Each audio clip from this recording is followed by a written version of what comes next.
All right, we got chat up. We are streaming. And I'm going to open up ZBrush. So, let's see, I can click off this. Mic is up. Okay, so if anything's weird, let me know. Story time. We'll start with a sphere. We'll go in here to make Polymesh 3D. Control Shift, go in here to clip curve. And basically, my wife's out of town. So I was like, okay, I'm going to wake up at 5 a.m. and I'm going to do a bunch of all the dog stuff I need to do. We'll do it a little bit early. And 4 a.m. rolls around. And I don't know. And we're streaming at an ungodly hour. So usually this is maybe something like this. I assume it's not just an American thing where you have the fire alarms with the little 9-volt batteries that go in the ceiling and they chirp when they're having a problem. So my dog wakes me up. Doesn't like the chirping, obviously. So go and try and find which one is chirping at 4 a.m. And I'll hold down Shift. I'm going to turn down my Z intensity because underneath smooth brush modifiers, weighted smooth mode is set to 1 by default for me. So it's a little strong than yours probably is. So I'm going through and I'm trying to figure out which one is chirping, and I get my 20-foot ladder out because I have a really, really tall one and it's not that one. I have one hidden in the corner of my office. It's like 2 feet away from another one around the corner. So I didn't even think about it. I didn't even know it was there. And so anyway, I spent 40 minutes this morning at 4 a.m. trying to find and fixing the 9-volt chirp. All my 9-volt batteries have like March 2023 on them. Cool. I hope they're okay. But anyway, found it, fixed it, and here we are. So if you have any questions, obviously shout them out. So, just starting with this. And so one thing you can do when you're just making a skull, I suppose, when you're thinking about other things, you can go in here and you go in here to Geometry, Dynamesh, and you can go through and, while you're stressing this geometry, you're going to see, number one, we got a polarized cap, kind of gross. We're kind of getting stretched polygons over here. Not a big deal. You can go in here and you can tap Dynamesh, obviously. However, I would say, while you're concepting stuff out, like if we wanted to go, okay, let's start with a skull type shape, but now we want to do maybe a mech armor head or something, maybe consider not Dynameshing. Maybe consider being like, you know what, let's, even if it does get a little stressed, the ability to go through here and kind of take those stressed polygons and kind of, you can flatten them out a little bit easier. You'll get some happy accidents. Yeah, food for thought. We can go through here and we can oh, another one too. Well, I like to go through here, Snake Hook, BSH, Snake Hook. It'll tell you, hey, you can use this with Sculptors Pro, which is cool. Let's hit skip note till next start. So you can turn Sculptors Pro on, and then instead of using Dynamesh, you can go through here and it'll tessellate on the fly. And also, if you want, you can hold down Shift, turns the intensity down to 0, and then you can just like Sculptors Pro over any problem spots and just kind of redistribute that geometry. So instead of using Dynamesh at all, you can go through here with Sculptress and just kind of, tessellate an area. And we're not changing it at all. We're just holding down Shift. Z intensity is down at 0, but it is tessellating underneath my mouse. And then I can go, let's turn our Z intensity back up. We'll turn Sculptors Pro off, and now we have new geometry in those specific areas. So then we can go in here with like our damn standard brush or whatever, and we can start making our sad mech armor that was started with the skull. So, that type of thing. Now, another cool thing. I updated my two pairs of notes. So when I go through and I take notes, I'll do it in Miro, and I have all my ZBrush notes recompiled and gone through 2024 and beyond. Everything else is in my brain from before 2024. But yeah, so I got some good stuff in here, and visual communication, design principles and stuff. So I'm going to be going through here, and I got some fun ideas for future videos. So that's cool stuff. Cleverton, well, not too much. Had an interesting morning, but I'm alive.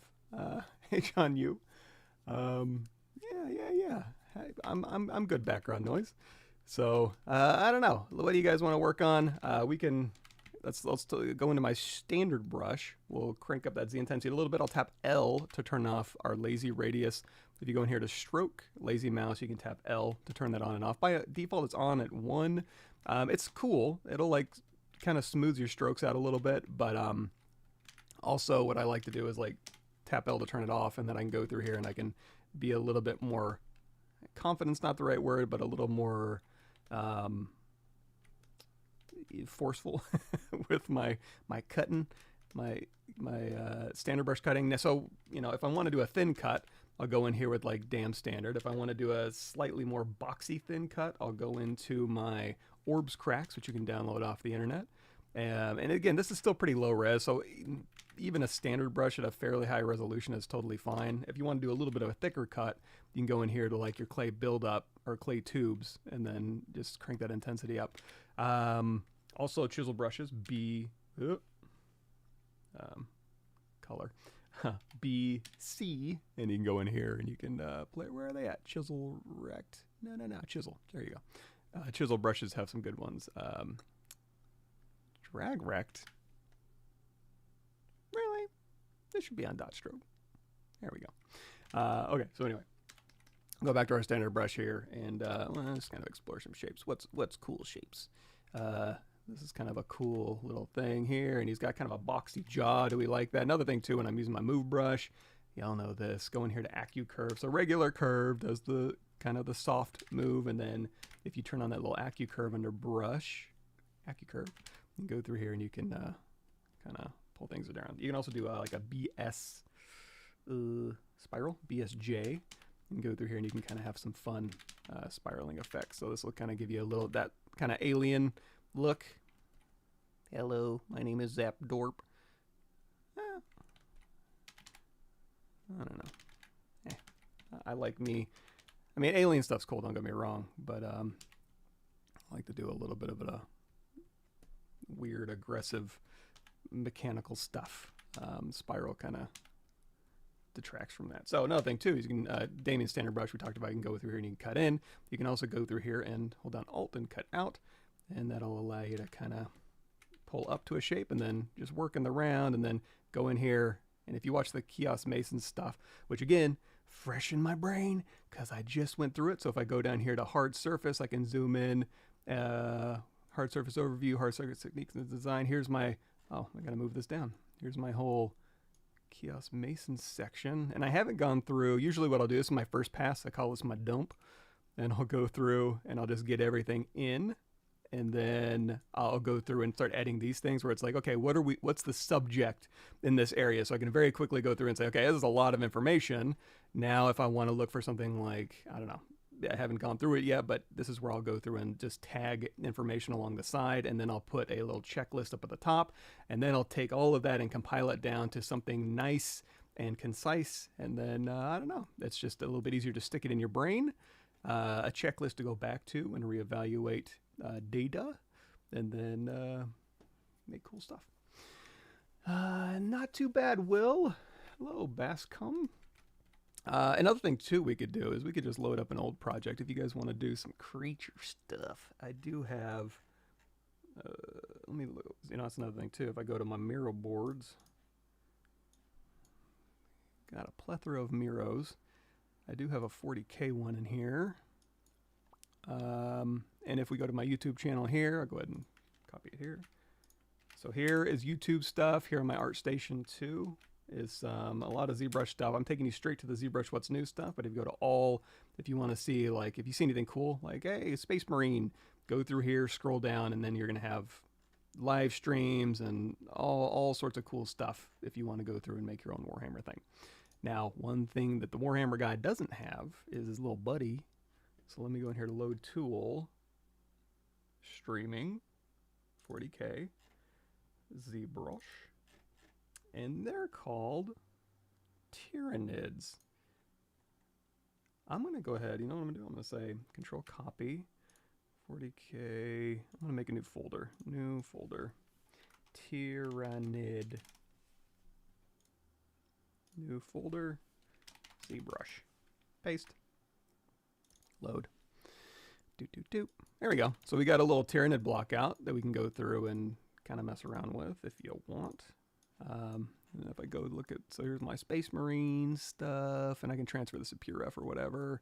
And I think in this little section right down here, we got some cool stuff we can pull from. That looks cool. So yeah, maybe we can play around with that a little bit. Hello everybody. So like I said, if you have any questions, let me know. Otherwise, I'm just gonna be doing something. So let's see here. Okay, so we were talking about Damien Standard, Dam Standard, or Orbs Cracks if you want, or hell, just a standard brush, whatever you want to use. And we're gonna go through here, and we can hold down Alt, and we can pull up. So if I want to put like a little mohawk on here, I can go through and just hold down Alt and kind of pull up to a ridge, and then I can go back in with my clay brush. And that's another thing too, let's talk about that. So if I go in here to visual communication, and we go in here, nope, ZBrush. So that's another thing I do need to do also, is like there's a ton of visual communication stuff in the ZBrush stuff. So if I go in here, for example, stylized, and we go look at the Michael DeFeo breakdown, hierarchy of forms and silhouette and all this awesome information, right? So I'm going to have to migrate a lot of this, I think, over to my visual communication board, which is all about hierarchy and shape and edge and etc. Now, why I bring that up is if we go look again, because it's fresh in my mind, the Chaos Mason stuff, ZBrush Masters. You know what? I'll link you to this too. So we'll say if we go here, you can watch this here. Paste. When you're watching them do their thing, when you're just getting a block out going, start with the mass and then work on the edges, and then the planes are last. That's when you're just kind of doing the blockout stuff. And then when you go through and refine, you kind of reverse it. So for block out, we went mass, edge, plane. So the volume of the shape, cleaning up the edges, making sure they're straight, and then cleaning up the surfaces. That's the order you're going to go in. And then when you go to once you get it to this point and you go to final, we're gonna reverse it. So that's when you go through. You're gonna define the planes first, and then dial in the edges, and then the masses should kind of already be dialed in, but the masses will be your third thing. So your masses should be pretty clean by the time you get to refine. That's why I bring that up. So thinking of that, again, we're getting mass first, right? So we kind of dialed in some nasty mass. So we went through here and we used our Damien Standard brush, and we got our clay brush, and we're going through here and we're dialing our mass in. Next is edge. So we're going to go through here and we're going to use Move Accu, or your move brush, to go through and straighten this line out, you know, because we want to do this. Now, if you want to go crazy with this, you can go hold down Control, Mask Lasso, whip, and then go to the side, and, you know, we'll end it right about there. Invert that, and we'll just pull this up and out with our standard brush or whatever, and Control drag, or, you know, we can thin this out a little bit, maybe give a little bit of a taper. So again, we're dealing with masses. Now this is getting fairly taxed. So remember what I said, which is like, hey, you can go through here, you know, and just keep it kind of stretched and use that to your advantage and see if there's any fun or happy accident things. Here's another thing too. If you want to go through here and you use your move brush and you want to pull out to a corner, you got to make it really small, and then you get kind of, you know, kind of lumpy. This is where Move Accu comes in. You can make your brush size fairly large, and it'll pull the corners pretty nicely. So use that to your advantage. So now we've got our line up. We can also go in here to clip curve, and we can even clean it up like so. Just tap Alt once, and that'll clean it up. Also, if you wanted to go, let's try this clip circle here, and then just clip right around in here. And I think I have to hold down Alt. No! You can use that to your advantage, though. I'll show you why in just a second. So we're going to go through here, and I think if we just clip, yeah, whoosh, boom, clip it back. So we'll go back through here with maybe our trim. Oh, this is getting a little thin. I was thinking a little more chunkified, which we could do. Let's go in here to if we do our move brush and kind of move it out, let's turn on our backface masking, which is on the brush auto masking backface, and we can go through here and we can kind of thicken this up. So, and again, it does look a little bit wobbly. We can rebuild this and refine it. One thing you can do is go in here with your pinch brush right along an edge, and that'll kind of give you a nice little bit of a clean line as well, although down the mid-axis it's a little bit weird. So now you have to decide, okay, do I want to keep it nice and, not nice, but kind of weird and crunchy? I kind of do. It's kind of interesting to me. But eventually you can go through and Dynamesh, or like we were talking about earlier, turn on Sculptris Pro. And if you don't want to actually smooth the object, not your history brush, Z intensity down to 0, and then just go through here and just kind of tap, redistribute some of that geometry, and then turn Sculptris Pro off, Z intensity back up. Okay. Nice to see you too. If you're live, everything's fine in the morning. Drink water, yes. You know, I got cold brew. Is that kind of like water? Also, sorry if I'm kind of smacky. Long morning. You have any tips on how to do anime style characters for 3D printing? I'm especially struggling with the eyes. Maybe know some good references and different approaches regarding anime. You know, I really don't, but let's figure it out. So, anime eyes. That's a, you know what, that is something I would probably have to kind of, because here's the here's the thing, when you're translating something into 3D that is so graphically representational, some of the cooler things I've seen is that you can basically take like an anime face and it's on layers, and you can kind of get a little parallaxing, and you basically just, it's almost like stop motion where you swap the eyes. You don't really animate the eyes, or if you do, it's animated on a flat plane, on a image that looks three-dimensional but really isn't, and it's super effective. I wish I could think about what I could search for to find an example so I could show you. So that is super useful. Now in 3D, it's going to be a little tougher because they're so expressive and they're so graphic, representational. You know, they're basically just hyper stylized, just really simple. That's sometimes can be a little bit difficult to translate into 3D. Now I can give it a shot. And also what I can do is go in here to my ZBrush thing, and if I go through here, I think I got some Paul DZ and some, what else? Stylize, there we go. Yeah, so go through here, and there's a couple different ways we can do this. Extract for the overflap mesh. Mask and extract. We can do a mask and extract for the eyelids. Eyelids is usually the most troubling part. So what you can do, if you want to do anime eyes, hit the comma key, and then there's another thing we can do.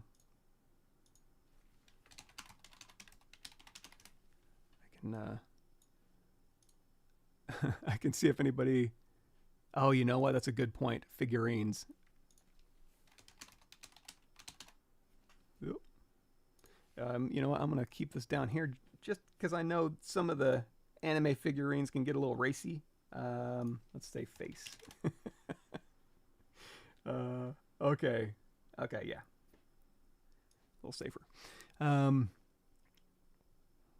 Yeah, kind of, it's almost like a decal pasted onto just a flattened surface, which we can do. And in fact, that might actually be kind of cool and actually pretty easy.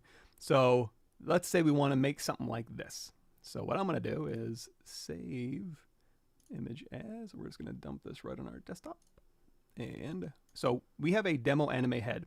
Problem with this one is it's a ZPR, it's a Z project. So if I want to keep my Tyrannid and my cool little Mohawk mech guy, what I should do is probably save a tool. You know what, let's do that. So I have a Z project in here with a demo anime head, and I want to make it a Z tool that I can bring in and have it in my lightbox. So what I'm going to do is I'm going to say load tools from project. I'm going to go in here to C program files, Maxon ZBrush 2024. If you're on a Mac, figure it out, and then go in here to Z project. So basically this area right here is your lightbox. So if I go in here, there we go, Z projects, there's a demo anime head in here, and I did load tools from project, so that's not going to open a Z project and get rid of all the other stuff I'm working on.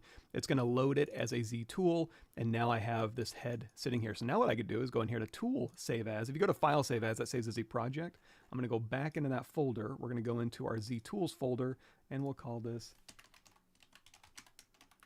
demo anime head in our Z tool folder as a Z tool. So if I ever want this again, if I go in here to subtool, delete all, and then I hit the comma key, now I can go in here to tool, and boom, demo anime head Z tool, double click it. It's a Z tool, doesn't blow away everything else I'm working on, and we're good to go. Oh, thank you for reminding me. So on ArtStation, that's another resource too. So if you want to learn ZBrush, go here to ZBrush What's New section of my ArtStation page. There's an intro to ZBrush. It's also my YouTube channel. It's a little harder to find. It's under playlists, intro to ZBrush. Here's the full playlist here. If you want to kind of get started in ZBrush. And then also on here is my ZBrush 2021 4R8 all the way through 2024 what's new. So all the new features. So once you've learned this and then you've gone through all these videos and learned what's new since then, you should be, it's not everything, but it's a lot. You should be in pretty good shape. Now also on here, if you go in here to learning, if you're an ArtStation member, let's see, we want to learn ZBrush. Intro to ZBrush part 1. So here's my Michael Pavlovich. There you go. There's a whole, this is like 12 hours worth of intro to ZBrush stuff. So yeah, I guess that'll get you there. Thanks for the reminder. I forgot I did that. So now, demo anime head. We're going to go in here to texture, eyes, specifically. Import.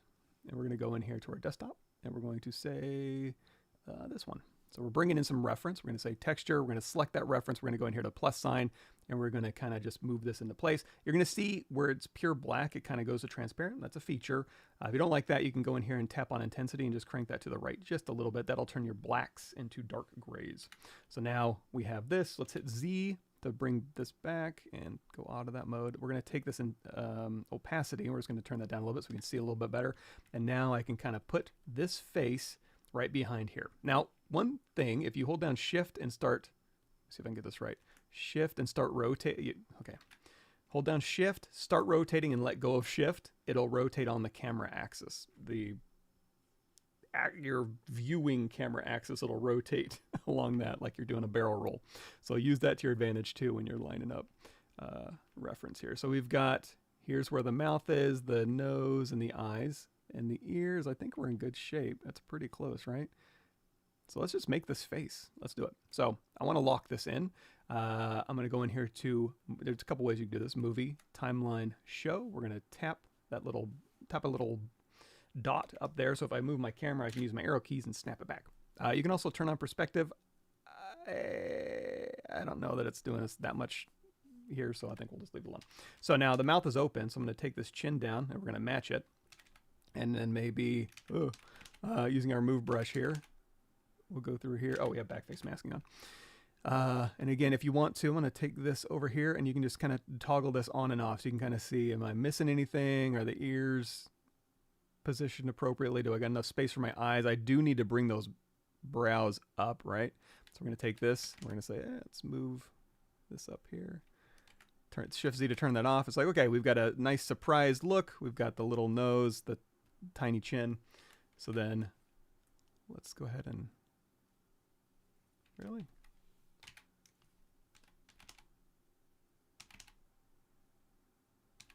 Okay. So nose up. Now the other thing too is if I go through here, well, I guess it is on there. So there is a little nubbin right there. So that's another thing too. Just when you're in 2D, it can just be a little nubbin depending on the view you're at. When you're in 3D, it's you got to kind of pick what shape it's going to be. So you can go through here and you say, let's do a little trim dynamic and we'll kind of knock this back a little bit, a little shift. Hold down Shift and let go of Shift and that'll do a smoothing algorithm that kind of maintains your volumes a little bit better.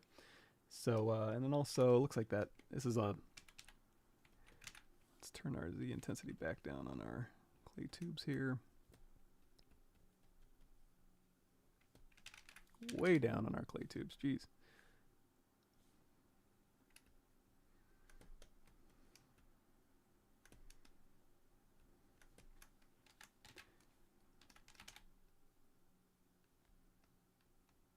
Okay, so now if I go in here and hit Z and I can turn this opacity down, you're going to see, okay, we can start kind of punching in the mouth if we want to. We can hold down Alt on our standard brush here and just kind of punch that in. Another thing you can do is you can paint the features on and use that to kind of show you where things need to go or need to happen. So we can go in here, on my standard brush will go to BPA, which is your standard brush with RGB turned on.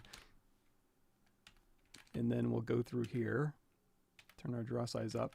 and then we're going to literally paint through our spotlight onto our object. Now, in order to do that, you got to go in here to your brush settings, go in here to samples, and there's going to be a spotlight projection. Turn that on, and it'll do two things. Number one, we have Z-add turned on, so when we start sculpting, it'll start like Z-adding our sculpture, which you can use to your advantage, but we're not going to do that in this case. We're going to, again, BPA, turn Z-add off and RGB on, so now you're literally going to go through and paint the feature. Now, we do have X symmetry turned on, so it is painting in symmetry, which in this case I think is fine. We'll just work symmetrically. So here we've got the eyes on there. Let's go ahead and switch this over to Skin Shader 4. We'll take this on here. So now we've got our cute little face. We even have some local color on here, a little bit of orangish. You know what? Let me open that up too so I can have it as reference, just so I can. So I'll have it loaded in, and then I'll also, shush. And then I'll also have it over here to the side so I can kind of just eyeball it. Okay. Oh, it's got those little lines on there, so we'll add that too. So another thing you can do is you can go here to render, and we can say fade opacity, and then I'll kind of fade it out so you can see your brush strokes when you're sculpting a little bit better. What I tend to like to do is with RGB, I'm going to turn my RGB intensity down, and just go in here to color, fill object, and just knock that back a few times. So now let's go. We talked earlier in the live stream about dam standard and standard brushes. So we're going to go through here, and I'm going to say, okay, this is my mouth area. In fact, we can just, if we want to be very particular, we can go through here and literally just mask this and just pull it back. So now we've got that. And then just to have a little bit more control, what I'm going to do for the teeth is I'm going to put a cylinder in there. So you could append a cylinder. You can go in here to BI brush insert IMM primitives, hit M on your keyboard, and then grab, I guess, insert cylinder here. Let's go right down the middle, and I'm going to say split mask points, which is underneath your subtool split menu. And now we've got a little teeth cylinder here, and I'm just going to rotate this around. Which way do teeth go? This way. There we go. And then we'll scale this down, and then we'll scale it up here. Yeah. So then again, it's like, okay, where do the teeth need to go? Shift Z to bring our spotlight back. You know, use this to kind of move into place, and there we go, we got teeth. Another thing that needs to go in there is a tongue. You could go through here. I'm going to turn off the Polypaint for that. I'm going to Alt tap the head so we select that subtool, go in here with like our clay brush, our clay buildup brush, and turn RGB off. And you can go through here and you can literally sculpt a tongue. I like, even if I'm going to have it all as one object eventually for 3D printing, like you said, I still like to have the ability to go through here. We'll use our insert mesh brush again, and I'm just going to pop in a little tongue right in here. That allows me to keep it separate, allows me to go through here and work on, you know, if I wanted to do like a different expression or whatever, I have this available to me, so it's a lot easier to move. Now, if I want to, I can turn off, I have X symmetry turned on, I'm going to tap X to turn that off temporarily, reset to middle, go to unmatch mesh center, and then turn it back on. So now I can very precisely go through here and just kind of move, scale, and rotate this around. It kind of looks like it's doing something like this. It's kind of hard to tell, but we'll go through here and just kind of, okay. Now, let's seat this eye. Now, it's not going to be, okay, let's, I guess those eyes are pretty far apart. I guess that's about right. So we're going to kind of inset this a little bit. So what I'm going to do is Alt tap the head so we have it selected, the subtool. We're going to go through here and we're going to use our dam standard brush to kind of, just so we can see what we're doing. I'm going to turn off Polypaint here. We're just using this to kind of dig in a little area around here so that we can put a little eyeball back here so it kind of sweeps up a little bit and then it kind of scoops around. And then maybe this lid here, it looks like it just very subtly. In fact, I'm going to turn the Z intensity down a bit. I'm going to hold down Alt and I'm just going to pull out a little bit here. So again, you can kind of see that's what we're doing here. Now this, when I'm doing stuff, again, I like to have control. I like teeth on a separate subtool, tongue on a separate subtool. I like eyes on a separate subtool. Even if I'm going to merge it again later, just makes things easier. So again, I'm using my custom brush, but again, for you all, BI, brush insert, IMM primitives, BIT, or you can make your own custom insert mesh brush that has, you know, here's sphere 16. We just go through here, drag it out, say split subtool, split mask points. Speaking of, if you're wondering like, how do I make hotkeys? How do I do all this? Again, go back to that intro to ZBrush stuff, do a search for hotkeys Here's saving and storing and creating hotkeys, or what we were doing, custom menu with a hotkey. So that's custom brushes. There you go, custom interface and menus, number 42. That way you can go through here and have like a little marking menu of stuff you use all the time. Just make your own. So now we're going to go through here and we'll rotate those eyes out slightly and we'll scale them up. So while we're scaling, you're going to see it's going to away and towards the middle axis. Go in here and turn on local sim, turn off dynamic just above, and that way we can scale these way up. You can hit D for dynamic, and that's going to turn on a preview of what it would look like if we subdivided. So you can hit Shift D to turn it off, D to turn it back on. That's kind of like a little box modeling preview thing you can do here.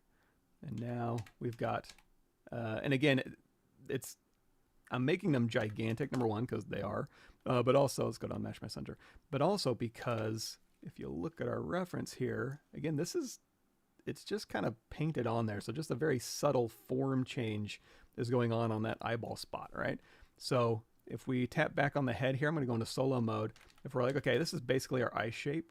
So I'm going to go through here and we'll just kind of mask this here and then unmask, and then we'll just kind of push this back. There we go. So again, got a little space for it. And then if I go back, turn off solo mode, now we've got this eye, and now I can go through here and be like, okay, big soft movement, and even going in here and scaling this probably. Let's go into transparency mode.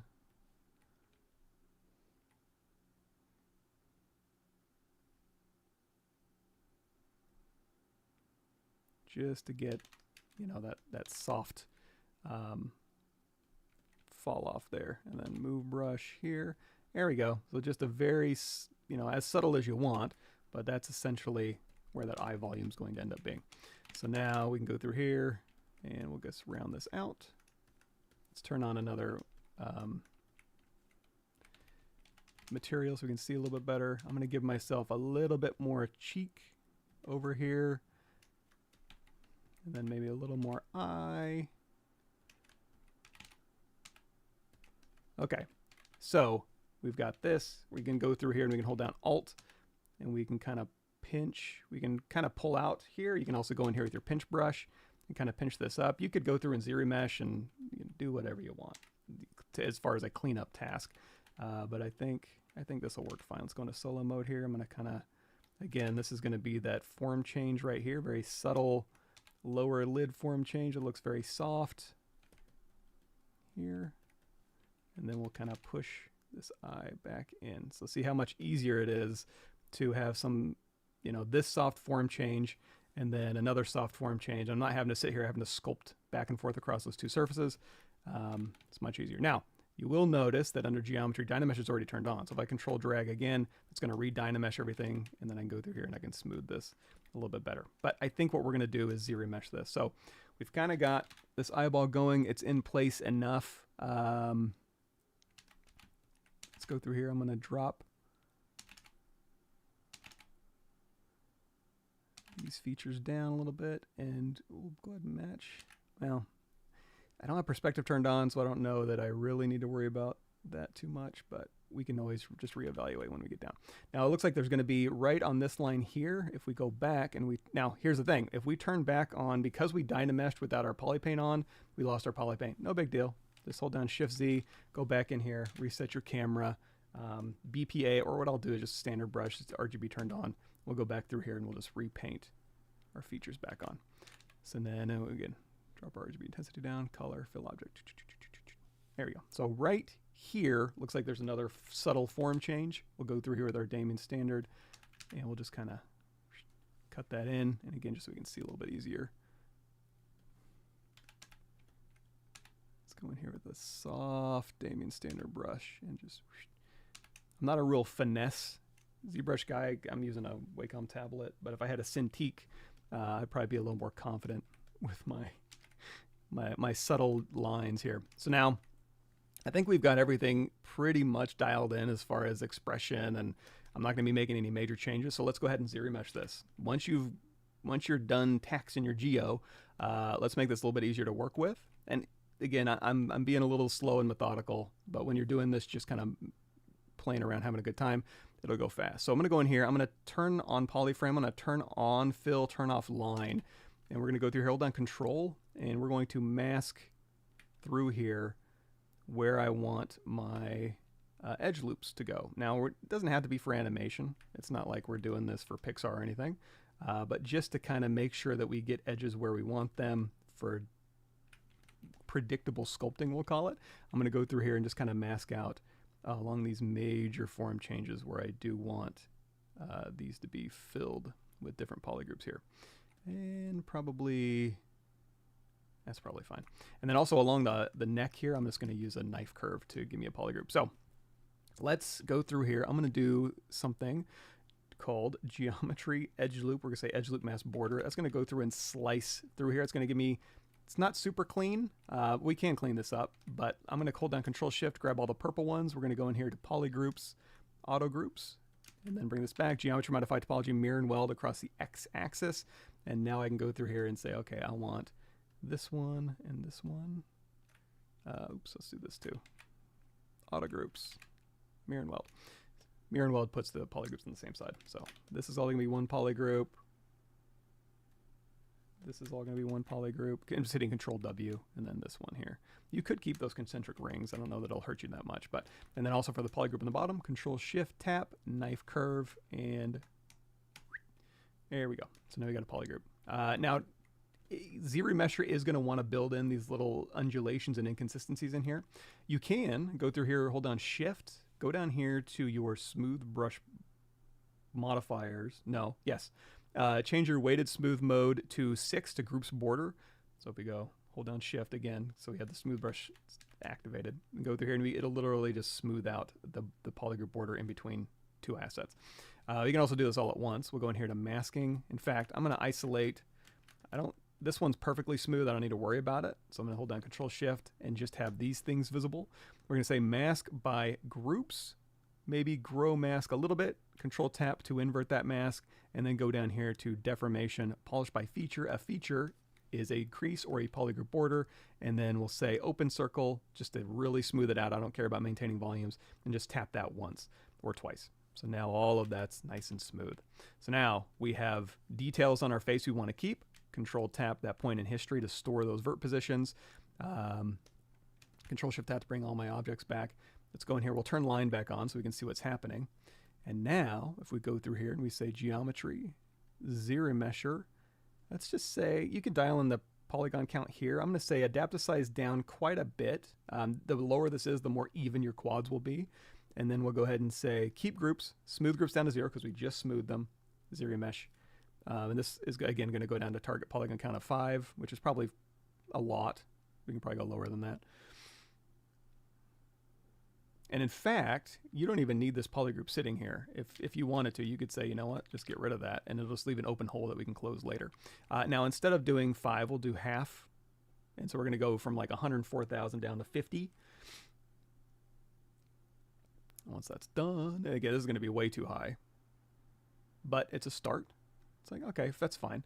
And then you can go through, what I like to do is go through here and look for any errors or inconsistencies or any problems. And the back of the ear I don't really care about. So again, we'll just hit ZRemesh half again.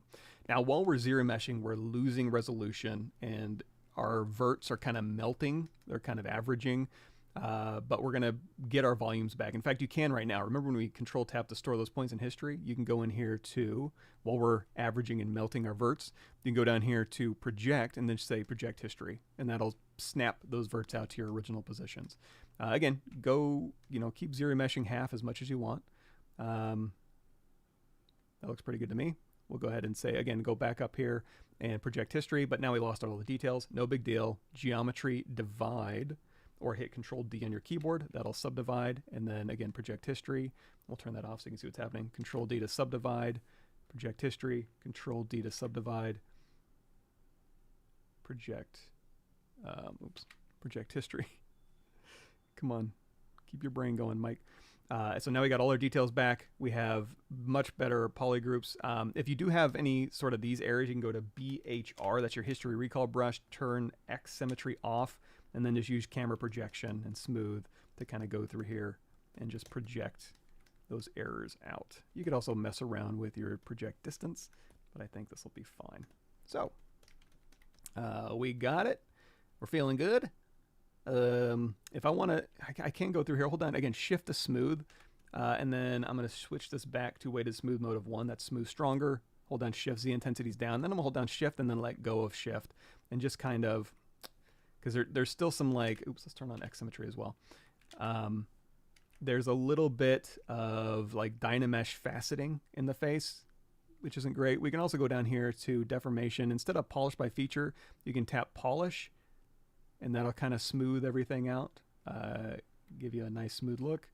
Yeah, okay. So now we have much more predictable geometry. We have much better edge loops. If we wanted to UV map this, we could. Oh, one thing I forgot to do was cap this bottom before we started subdividing. Not a huge deal.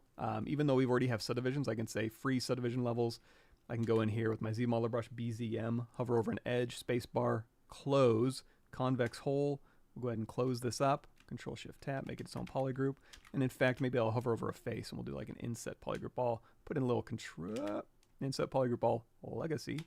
We'll put in a little control loop right there. And then we'll say unfreeze. There we go. It'll mask everything out. We have a new geometry here. We have our subdivisions back, and we're good to go. So let's clean a little bit this up here. Let's say, again, Damien standard. We'll go through here and we'll make this form change a little more, a little tighter.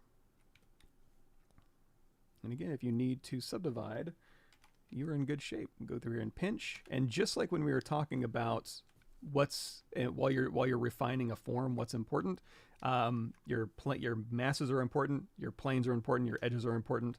And in this case, what we're doing is we're working on our edges. And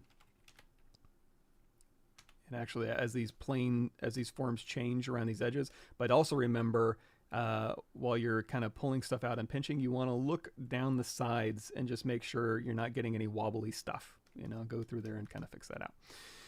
So back here, go ahead and push this back in. Okay, Shift Z, bring it back. Now, let's do another quick test. We'll hit Z. So now we got a brand new fresh face. So here we go, pretty close. Let's take this head and, oh, another thing too, is if you're moving around these details and you're like, I'm getting lumpy results, just drop down now you can drop down your subdivision level, and then you can go through here and make big changes and then go back up. So how cool, much better, right? Here we got that cut in. I'm actually gonna tighten this up just a little bit too.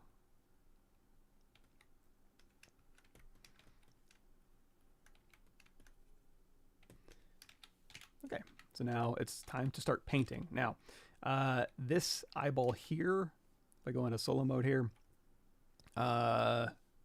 this doesn't have real ton of resolution, right? So if I hold down Shift Z, and we again turn our RGB intensity up to 100, and we have samples, spotlight projection on, and I go through here and paint, it'll paint, but it's gonna be super low res. So you can hit Control D, or it looks high res, right? But that's because we have dynamic turned on. So I do Shift D.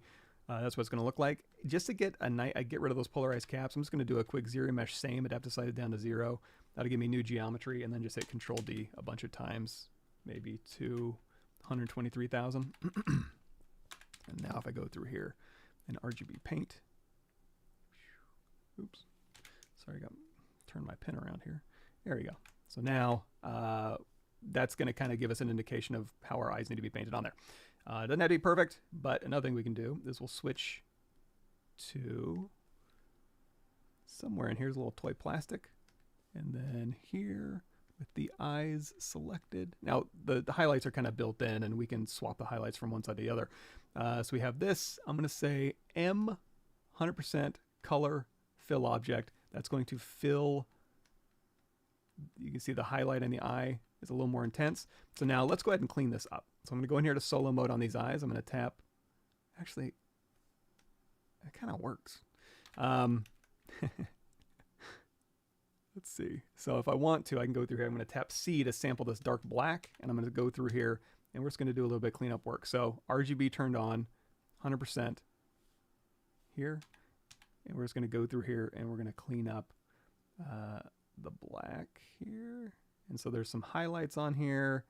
Now you could go through and make, you know, just some sort of a gorgeous anime eye shader that's reactive to light in the right way. That's doable. Just I don't know that I could demo that at the second. That's beyond my capabilities. But you can look that up on the internet.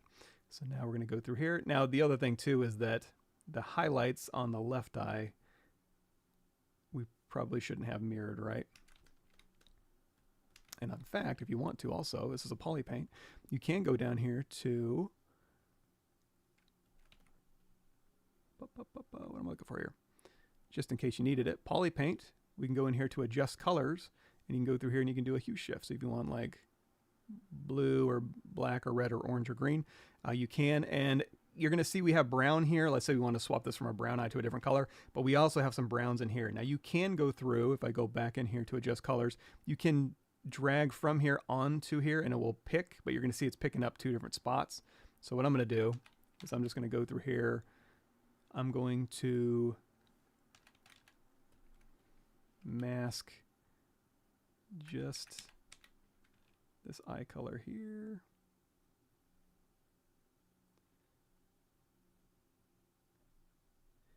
And there is a mask fill on here. Let's go ahead and turn off our Polypaint so we can see. There we go. Pretty decent mask. Invert that mask. Polypaint back on. Polypaint. Adjust color.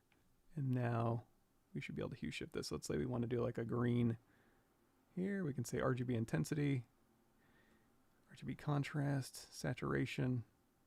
It's fine. Hit OK. Hey, now we have green eyes. Now, fixing the highlight on the other side, we can go through here. I'm going to tap X to go out of X symmetry. Tap C to sample that black. We'll get rid of, oops, C to sample. There we go. We'll get rid of this one here. And we'll just swap it to the other side. And again, we'll tap C to sample this one.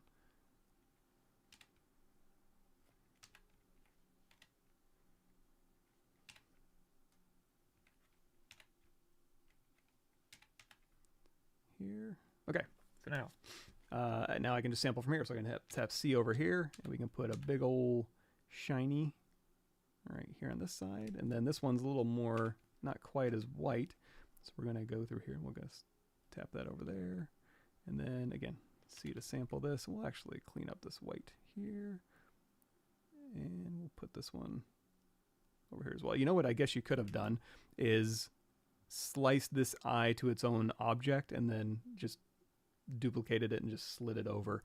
Because again, it's not mirrored, it's just a duplicate basically. But that's how you manually clean it up. So now let's go back to our skin shader. Let's alt tap the head. Let's go in here and we'll turn on skin shader. Shift Z, put this back. Standard brush, RGB, paint. Here. And what I was thinking what you could do is you could just like tap C is like kind of getting just a decent local color and then just fill and then start painting it in. But like it's already pretty close. It's got some gradients built in. So I'm just going to go through here and sample and then just kind of do a quick like cleanup pass. Let's drop our RGB intensity down so we can have a little bit of nuance to our strokes here and then tap C. You know what? We'll keep that little section of eyebrow. Let's turn our RGB intensity back up here. So really quickly, I'm just going to keep that little eyebrow in there and we'll go through and doesn't look overly complicated. So, and now this is from a shadow from the hair, which I guess we could make if y'all want. So I'll tap C here. I'll go through sorry, I haven't looked over at the questions in a little while. I'm busy making an anime head. Give me a sec. Go through here and tap C. There we go. Alrighty. And then, yeah, I think we'll keep this here.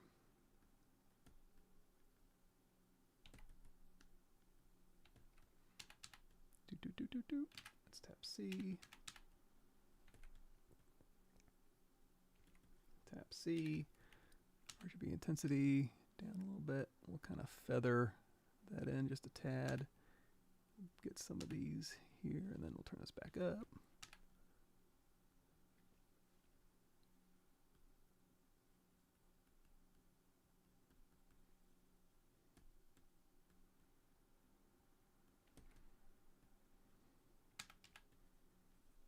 Okay, and we'll hop back here. So now one thing you can do when you're painting faces, give me a second, we'll finish this out, is you're gonna have 3 zones. Two of them we're gonna hit fairly heavily. Oh, here's another thing too we can do. Let's do Shift Z, Z, put this back here. I'm gonna Alt tap the tongue here, and I'm gonna hit Control, you know what, let's do ZRemesh same. Control D, standard brush, RGB intensity up to 100, and we're just gonna paint that pink color. Sample it. I'm gonna make it a little more saturated. Fill. And then we'll give it a little nuance.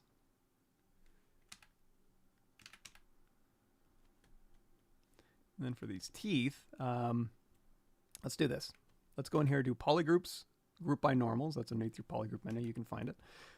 Control Shift Tap, just this pink area, geometry modified topology, delete hidden, ZRemesh half, depth size down to 0. We do have X symmetry turned on. And you know, we'll just keep hitting half. We just need a really light representation for these teeth. If I go to the side here, we can get rid of this whole back half if we want. Delete hidden. ZModeler brush, BZM. We'll do an extrude polygroup all. We'll pull this back in. If you want to know more about ZModeler, copy, paste, do a search. Again, Control F, ZModeler, videos 32 through 35. Give you a bunch of cool stuff about ZModeler. So here we need to go down here. We did display properties, flip. Here we go. And in fact, let's do this. Let's go in here to group by normals again, geometry modified topology, mirror and weld. Then we can do a geometry crease PG to crease our polygroup borders. So now when we hit D for dynamic, we'll get a smooth look, but we can go and we can say crease level of 2, let's say, smooth subdiv of 3. That'll give us a nice little fall off. And it's also non-destructive. So if I want to go through here and, you know, hit D and Shift D or box model or whatever I want, it's just a nice little sub D model. Now, back to this head. Let's do a little bit of cleanup work. We got C here. C is sampling this color. That kind of goes around to the corner of the eye. So let's go in here to solo mode. Whew.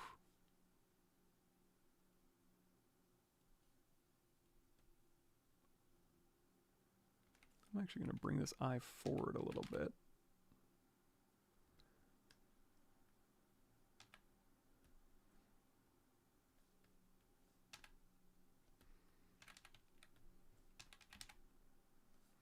Let's turn off our Polypaint.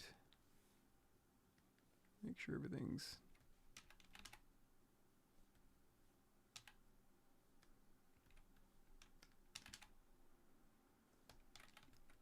a lot of nuance. We're not doing an old man alien head, so where you can get away with some stuff. This one has to be fairly precise. So just to unconfuse myself, because this eyeball is no longer relevant, I'm just going to paint it in black up here, and then I don't want to overdo it and end up with a kind of a JD Vance eyeliner. So we're going to go through here and we're going to say, like, sample this skin color, maybe a little darker. Oof, right here, and then we'll kind of,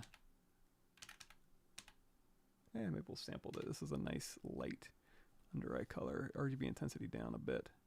And I'm just going to go through here. I do like this black on the bottom of the eye.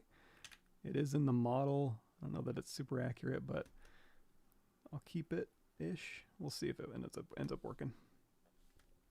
And then we'll just fill this in. So this one's going to look a little creepier. That's okay.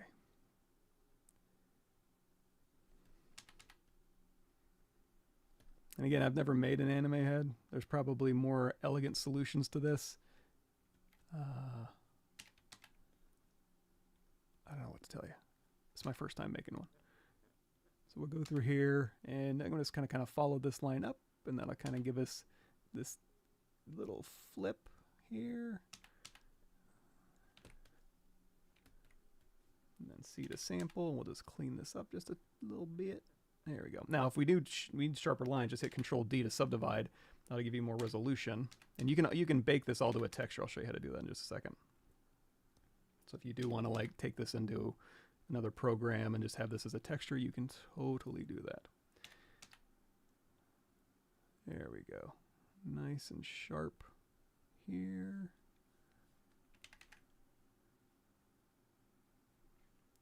Let's see.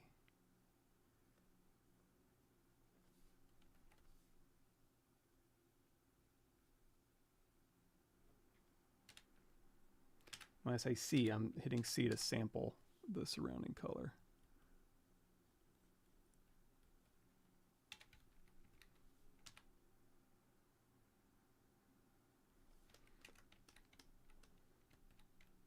Okay, we got to fix this eyebrow too.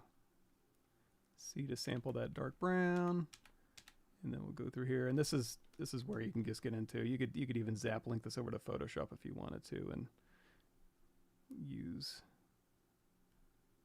that to kind of draw on your object. It seems like it's a little darker brown than that. Let's do a little more red, a little darker brown towards the middle here. Also, again, you can turn on lazy mouse back on in your standard brush. You can get a little bit of a nicer stroke, so it's not so dotty. I think it just kind of goes down to a point. I'm just kind of guessing. So we'll start dark, and then we'll go back in, see, and we'll sharpen up some of these ends. And if you really, I'll show you in a second, I think, I don't know, it's super important to you, but if you do want like painterly strokes, you can go in here and you can say, okay, give me an alpha, and then in your alpha settings, you can go through here, modify, and crank up the streak length, intensity, density, and stuff, and it'll give you kind of a streaky kind of paintbrush feel. I'm not going to do that because this doesn't exactly have a streaky paintbrush feel in the reference. So I just wanted to shout that out in case you wanted to do like hand-painted stuff. Whew, boy, this is a tall order for a not finesse guy like myself. Whew, I'm sweating over here. Okay. Okay, now we're going to see to sample this, and then we're going to do a little lighter. And then we're going to turn our RGB intensity way down so that we can kind of go through here and just kind of make it not so uniform and monochromatic. Give it a little bit of fake, what's the word I'm looking for? Light direction. Yeah, so something like that. So now we'll go through here. We'll turn on all our Polypaint here. Now, one thing. So I'm going to tap, again, C to sample this head. You see the nose is orange. I think that's just from kind of the shadow here. So what I'm going to do, I'm going to get rid of that. But there is something good about that, which is RGB intensity. We'll take this down. We'll turn lazy mouse back off. So one thing you do want to consider doing when you're painting a face and you want to exaggerate a little bit, we're going to sample this underlying tone. We're going to go in here to our reds. Here, we're going to take our RGB intensity way down.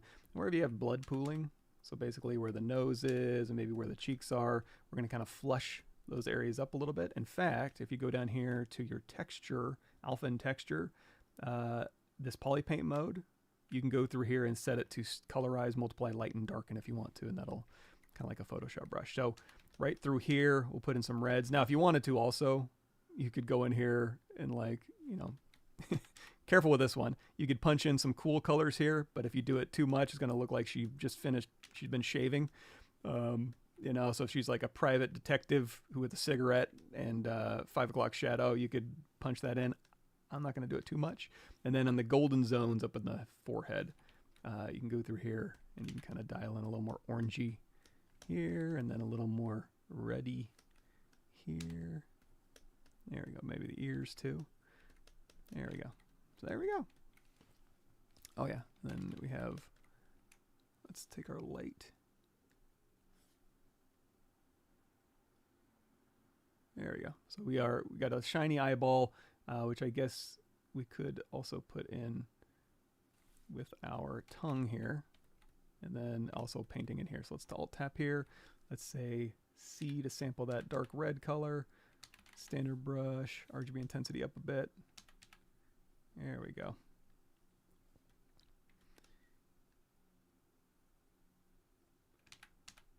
I don't see like any real visible lips. It looks just like a soft like form transition basically.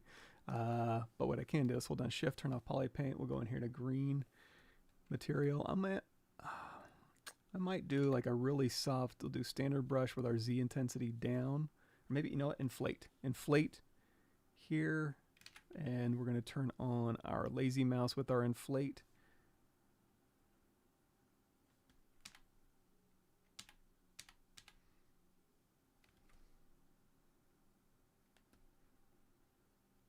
Just to kind of give a slight indication of an upper lip and a lower lip. And also, this is very circular. It does look like there's a little bit of nuance where the mouth goes back. You know, it kind of pulls better about here is where there's going to be the top lip to the bottom lip transition. So you want to indicate that just a little. Sell that shape a little more. Boy, has it an intensely sharp chin. Okay, so turn this all back on. Here, solo mode. I don't know. Something like that. Is that an anime head? Okay, back to the questions.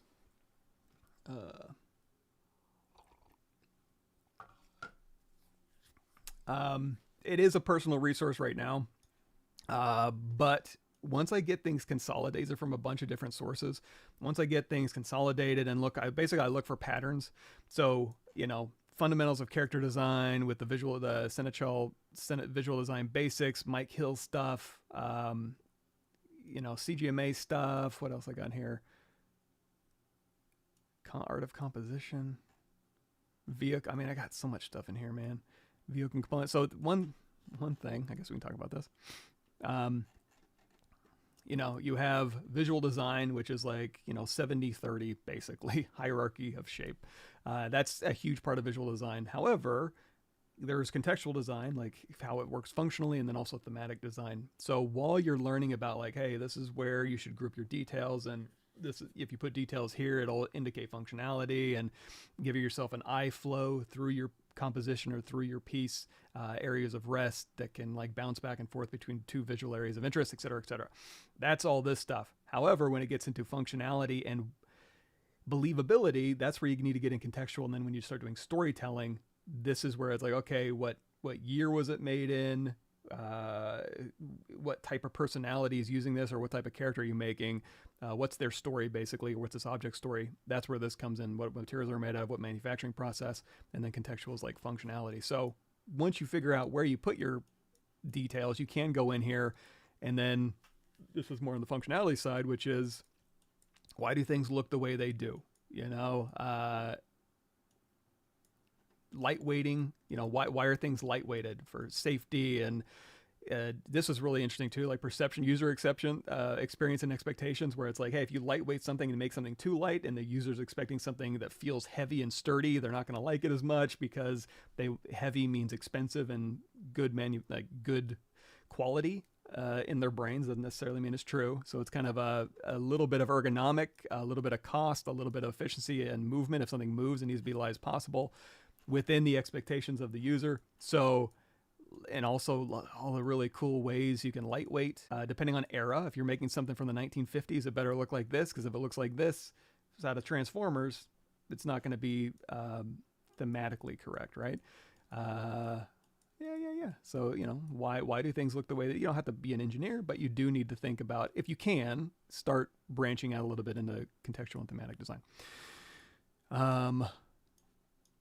Now, if, you know what, that's anime eye. Now, if you did want to do eyelids a certain way, you could extract it. In fact, I even want to say in here, if you go to my YouTube channel,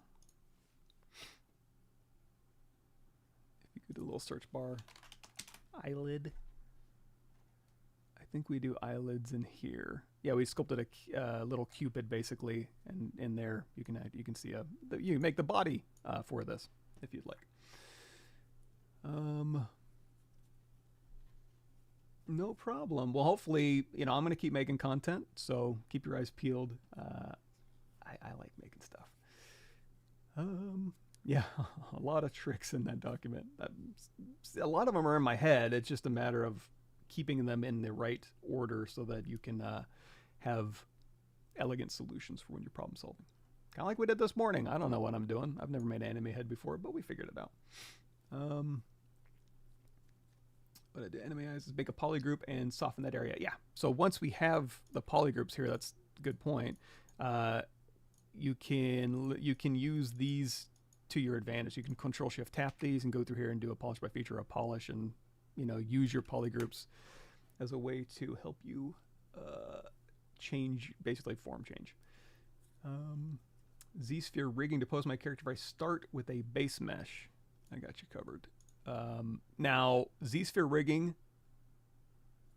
so when it comes to like if you want to rig a creature, it's fine. Let's, you know what, here's what we're gonna do. We're gonna do a playlist here, and I think it was in the ZBrush 2022. Nope, 2023.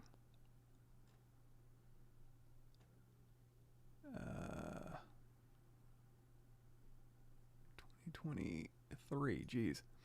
In the ZBrush 2023 playlist, right down here, Z pose, proxy pose with Z-sphere rigging, Transpose Master with Z-sphere rigging. Those two videos right there will walk you through the entire process. Now again, it's gonna do some wacky stuff with you're gonna have to put a lot of helper joints in there. Z-sphere rigging is totally cool for creature stuff. It's not totally, honestly, I would use Transpose Master with masking if it's any more complicated than that. Just my opinion. Or if you really want to get crazy with rigging, if you go to my Workstation page, you're going to see this is tied into ZBrush too. So here's ZBrush What's New and the Real Illusion Character Creator. If you scroll down, this one right here, this is using ZBrush to toss back and forth and use Character Creator to pose your stuff. And if you really want to get into it, here's how you can do like facial animation and face tools and stuff like that. But check that out if you want to pose using weights and skeletons and stuff really quickly. Hello, brother. Hello. Question about ZModeler. Why sometimes when I'm working on something and the symmetry is on, it seems like nothing works like extrude bridge. So the cool thing, if you are using ZModeler, you probably don't have subdivision history. So the great thing about that is, if we have like a, are we working on something we can do ZModeler? Okay, cylinder, edit, make polymesh 3D. And then so we're gonna turn on X symmetry. So if I turn on our floor, you're gonna see this is Z forward, this is across the X symmetry. So again, if we want to bridge something, we can Alt tap here. We can say delete a poly and then bridge two holes, whatever. And there's your settings. So you can go through here and you can bridge stuff. Now, if for some reason, if you want to go through here and like do a, in fact, if you go into your comma key, go in here to brush, go down here to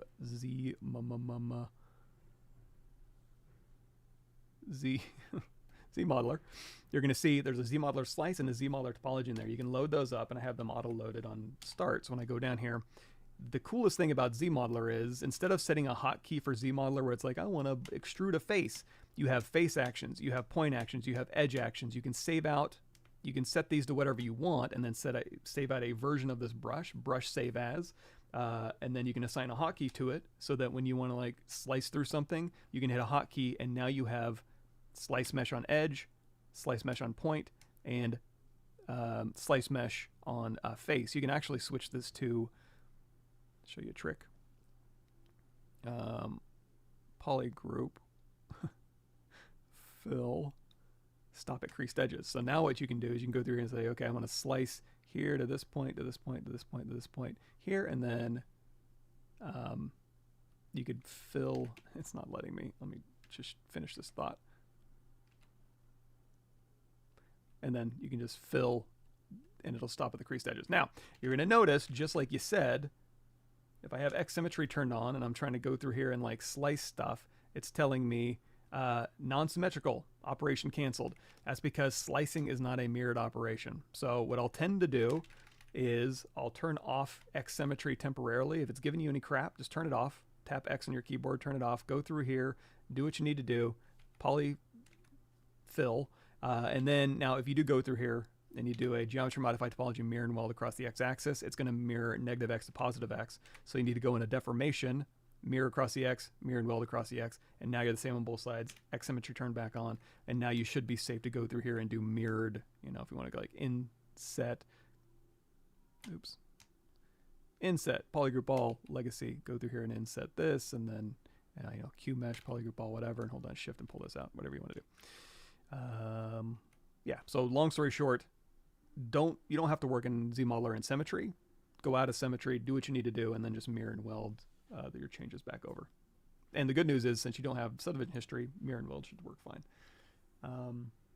At least in most situations, hopefully that'll help. How to go around modeling. Armor piece has a lot of separate, smaller parts from different materials, feathers, change, etc. for a game.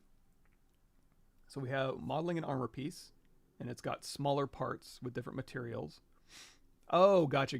So you have an armor thing. Okay, so for example, let's go back to our, what are you working on?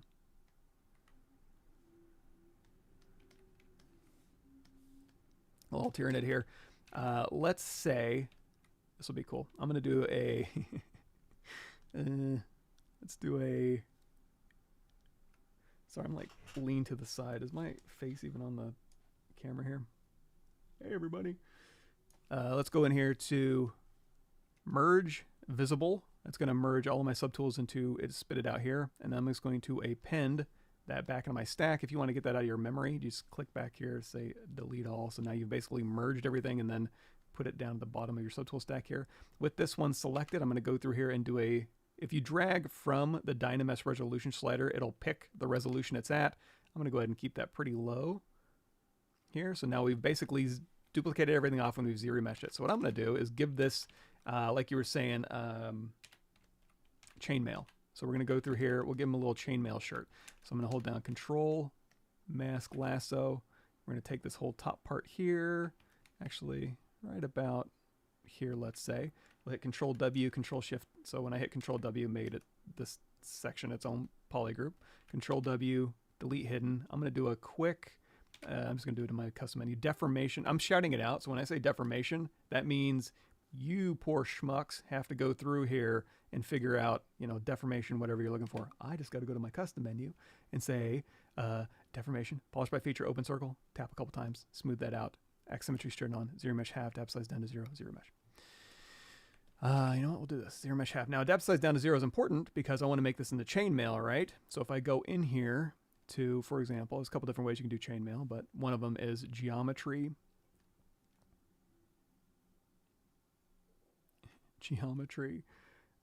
Dynamic. So again, when we tap dynamic by default, it's going to just kind of give me a smooth preview. Take that smooth preview down to 0.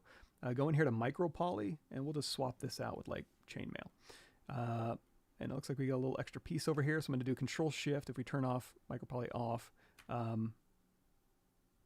it's like there's floating geo. So one easy way to get rid of that is Control Shift drag over a tiny piece of the main form. Control Shift A, which is visibility grow all, geometry modify topology, delete hidden, and now we're good to go. And if you ever have an error in ZRemesher where you're like trying to ZRemesh and it's like, oh, can't do it, sorry, that's probably the culprit, is you probably have a nasty little piece of geo. So again, X symmetry turn on, ZRemesh half. Okay, so now dynamic is on, but now we're turning micropoly on. We're replacing every single face with a chainmail. Now we want to go in here and say align so that they're all pointing in the same direction. And then also you can go in here to like B, C, brush, cloth, twister or whatever, and as we're changing this around, it's basically just gonna be dragging this chainmail through space, and because all it really is just instances on these. If you want to know more about this, whenever I say anything like, hey, we're checking out, what are we doing? Micropoly? Go in here. Micropoly. Boom. Look at that. We even have a chainmail version. So if you want to know more about that, make your own custom micropolys, you know where to go, or just Google it. You don't have to go to my channel. Anyway, and also if you have any, so ZRemesher tries to do a good job. Sometimes it'll build in stuff like this. So we can go through here and we can say, you know, let's do a quick split edge and then delete with our ZModeler brush. Delete. If it gives you any crap, not symmetrical, geometry modify topology, mirror and weld, or mirror and weld. There we go. And then delete edge. There we go. So we just fix that edge flow along the back here.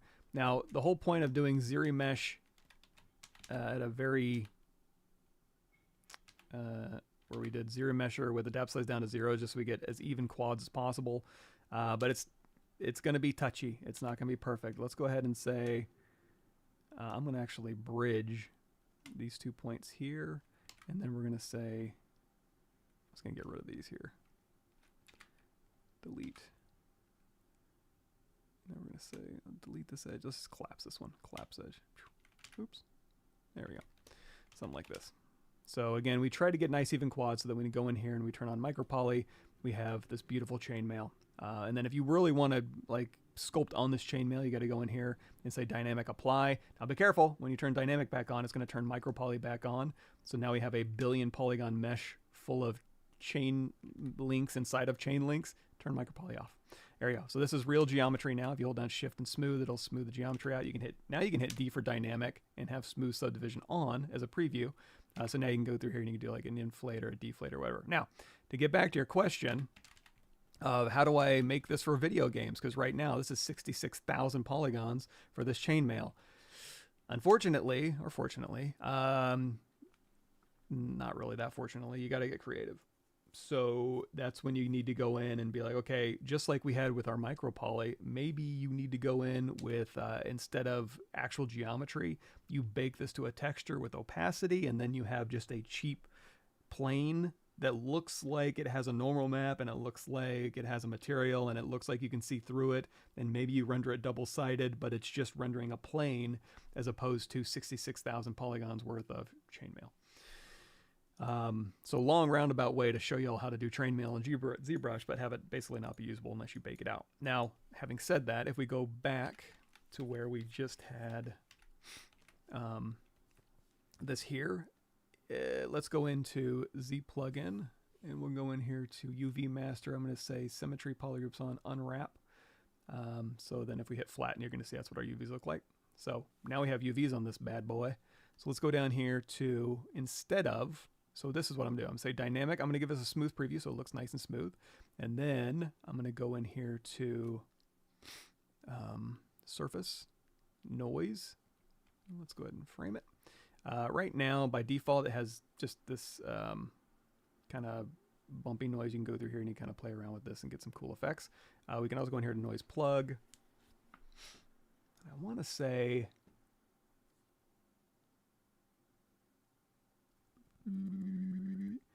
I wanted to say there may have been, I mean, there's like hex tile is kind of cool. So you can go in here to hex tile, turn mix basic noise down to 0, take your plugin scale now, and see how it's all stretched. Go in here and turn on UV.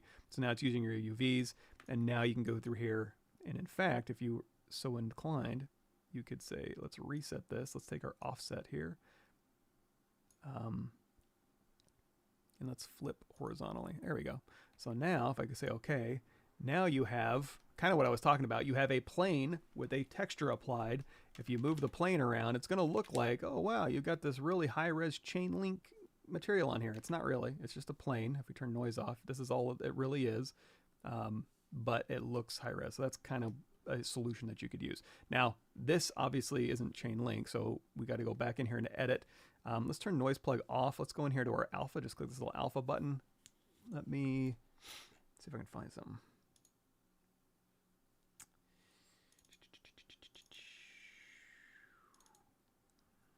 Is there anything chainmail-esque? Not really. We'll try something like this. So I just brought in like a tiling cloth alpha. So I can go through here. We'll say change our alpha scale down. So there we go. And then let's take our, let's just reset all this. This kind of a, what you call it, like a sweater. Kind of a sweater alpha here. So again, we can go through here and we can again do our offset so that it punches through the darker areas, and we can say flip horizontal to flip that. There we go. So we can kind of do a little, let's pretend this is chainmail. Let's go back into edit. Let's do a flip vertical. Still looks inverted. Let's do strength the other way. There we go. Boop. There we go.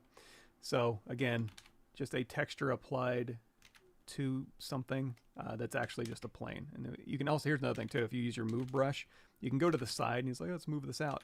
But also hold down Alt and that'll pull along the surface normal. It's a really great way to kind of go through here and have your see-through sweater material applied to your Tyranid, like so.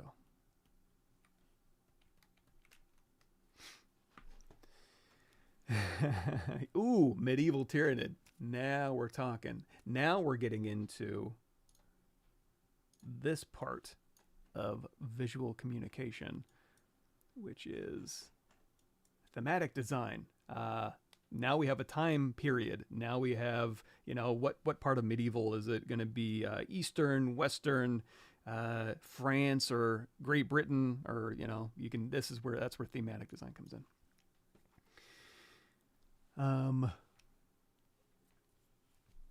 Let's see here. Well, the cool thing about ZBrush and his interface is you can customize it to however you want. So whatever workflow you like. I use this religiously. You don't see me digging. I mean, I'll dig over here because I'm doing demos and such. But yeah, you can customize everything in fact, if you go and watch other people's ZBrushes, it's going to be like different colors and their screen is going to be filled with a bunch of stuff that they find important. So it's very, very highly customizable, which is nice.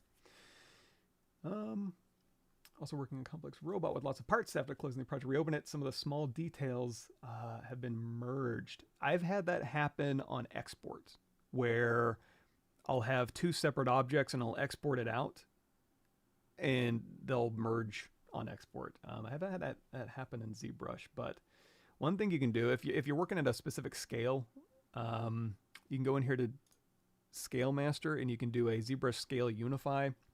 That's going to, I'll just hit it. That's going to go through and scale your objects down so it's a little more ZBrush friendly, but it should still export at the correct scale, because if I go down here to our export settings, every subtool now has a new export scale. So it exports back out the original size that you had, only this makes it so that's, again, a little more ZBrush friendly. Maybe that'll help. I'm not sure though. Thank you, Chris. I have a question about adjust last. I made a point in history before I smooth surface, and then I smooth everything. I want to adjust things with adjust last. It seems like it's not working. Maybe I do something correctly. Show that correct workflow. Yeah. So adjust last. That's another one of those things where I don't remember exactly what year it was, but you can quickly go through here, and there's adjust lab, cruise change, mass change, boost, and these are the kind of videos that I probably need to go back and rewatch, because there's a lot of functionality in here I don't use all the time, but I think I remember. So it's also one of the benefits of taking notes and writing it down and then recording videos and then live streaming and sweating it out, is it tends to stick things in your brain better.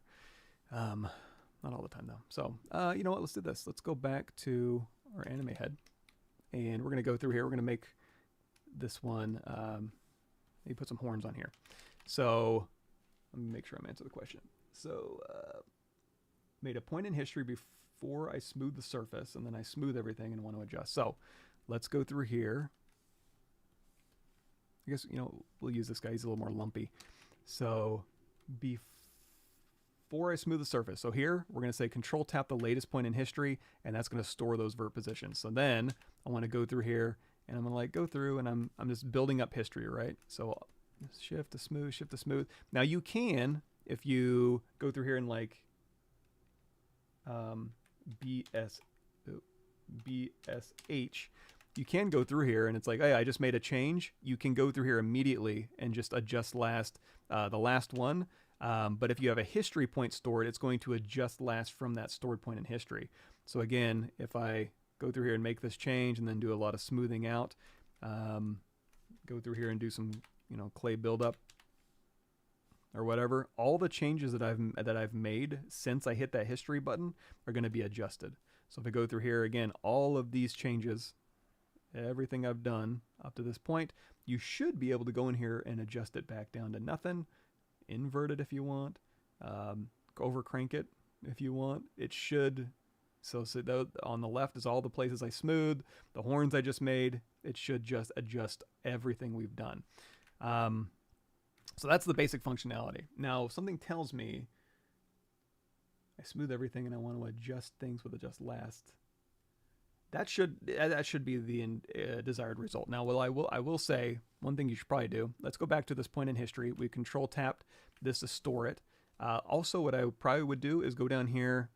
You can two things. You can go in here and you can make a new layer, and you can also go in here to a morph target and store morph target. That'll give you a little more flexibility, so that when you go through here and you're like, okay, I'm going to smooth this out, and then I'm going to add a little spike. You can go through here and you can adjust last, but then it's like, you know what? I brought the spike down, but I want to smooth. I don't want it that smooth. You can go through here. You know, okay, let me get that spike where I want it, and then go to BMG. That's your morph brush, and then you can morph this back to its original position, or you can switch so that this is the original stuff, and then you can just go in and morph in.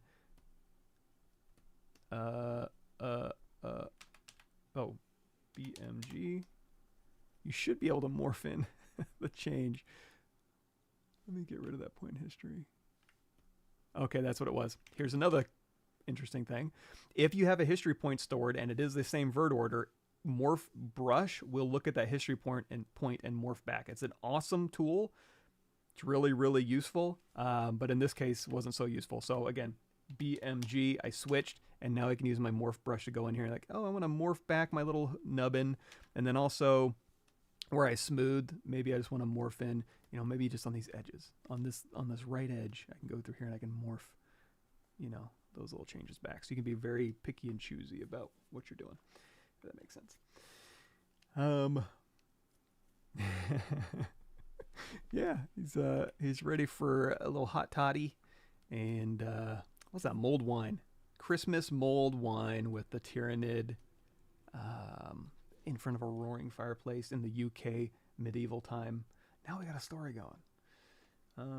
When do I unweld from ZModeler? When I do unweld from ZModeler, it doesn't do as expected. I'm doing something wrong. I don't do a ton of ZModeler unweld. Make Polymesh 3D. I'm not even sure what that is. Let's see. Alt S. Group by normals. So, for instance, is that an edge action? I guess edge or point. Unweld. So if I unweld an edge, loop complete. So I unweld, edge loop complete. Oh, right. Okay, this might be a Joseph Druss thing.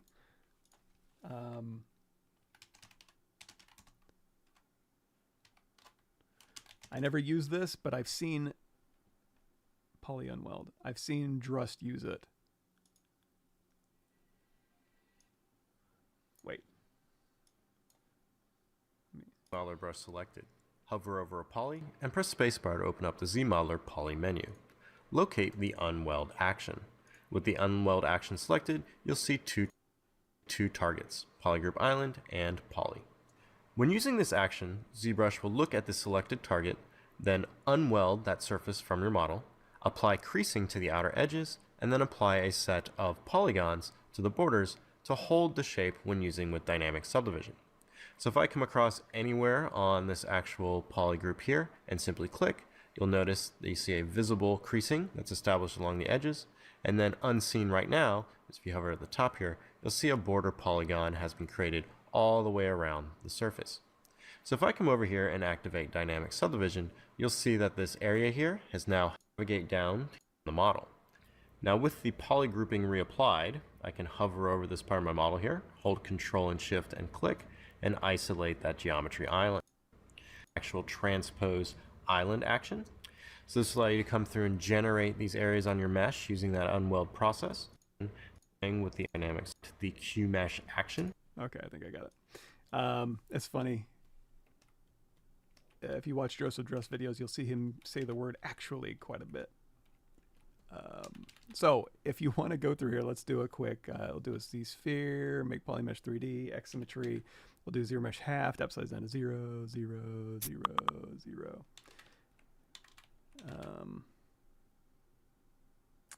It's got a weird notification that today's Tuesday. Thanks. So we want to go through here and we want to unweld these parts here. So we're going to hover over this face. We're going to go to unweld polygroup island, and we can say unweld.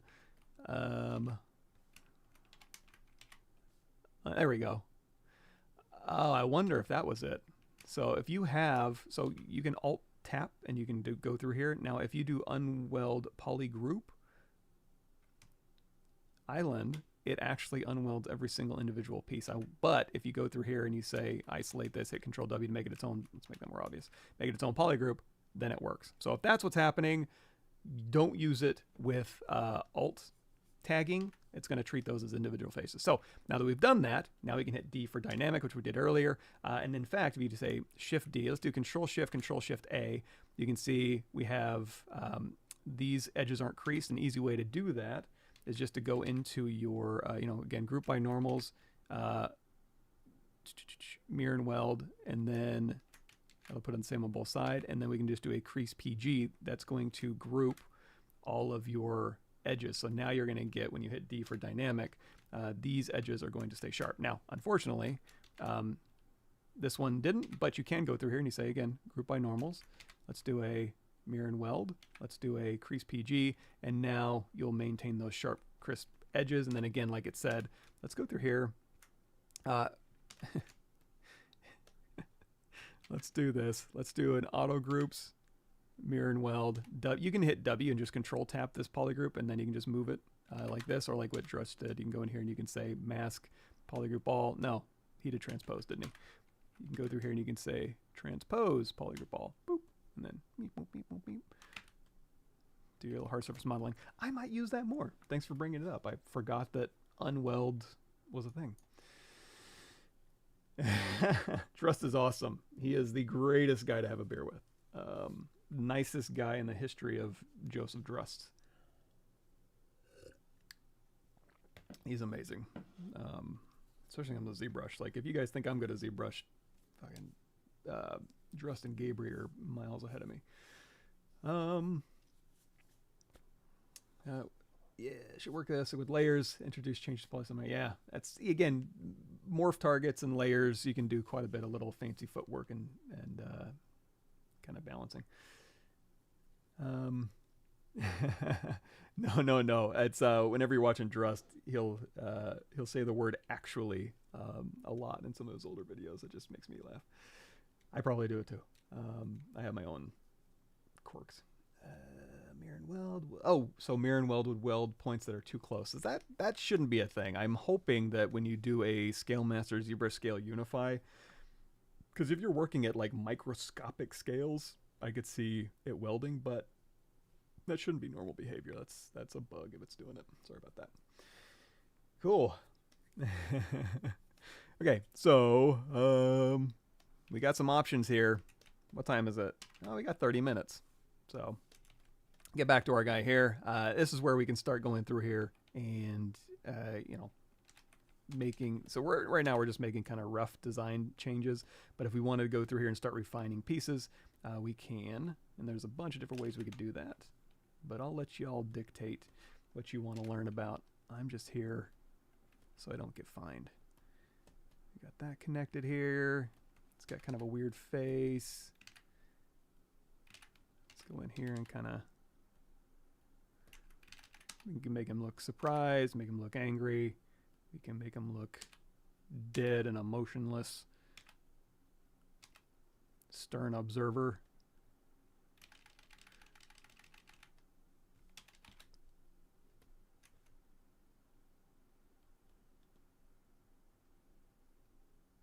Another thing you can do, let's take X symmetry off, reset. Let's hold down Control, just drag out a copy here.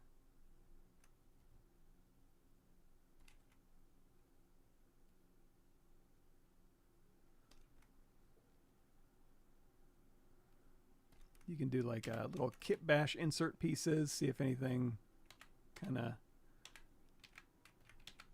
mirror and weld. Whoa, let's turn off LSim. So if you have LSim turned on, it's going to look at the bounding box and put a line down the middle and then do a mirror and weld across that x-axis, which It's kind of cool too, but I'll turn LSIM off. We'll do a mirror and weld.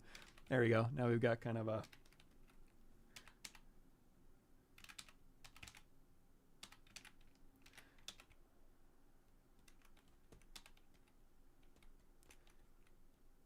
you know, my normal inclination would be to, like, you know, I want these to kind of swoop backwards and mimic the drag of the face. But that'll kind of make it look fishy, and I kind of like it kind of forward a little bit. That's a little bit different. Like it catches, I don't know, that's interesting. Not normally what I would do, but that's the kind of happy accidents you're looking for, I guess, right? So again, we'll go in here with our Damien standard brush. So now we can say, this is gonna kind of go into here, and maybe we can connect these two pieces here and get some interest. Go to the side here. It's kind of abrupt. Let's go ahead and, you know, this here kind of curves down, and maybe this will curve here, and then maybe this will swoop back up and point our eye back to the back, maybe. And we don't want to cover up too much of the face from the profile. Oh, another thing too, let's go in here to, I don't normally have it on because I don't do a ton of just sculpting, but if you are doing that, I would suggest going here to Preferences, Thumbnail, turn on your little thumbnail viewer. You can make it a little bit bigger here, and now look at that. Now you can go through and be like, ooh, nice. Maybe a little negative space might help us a little bit here. Let's say we want to cut something through here, so that's where I like BTO, topology brush. We'll very quickly go through here. You could do an extraction too if you wanted to, but it's easy enough to go through here and say, I want to kind of maybe just poke something through here. Let's hold down Alt and drag this out. Or if you want to delete some, maybe, maybe down here. So if we just tap, that's going to do the thickness of the brush. We're going to go through here. We'll say split mask points.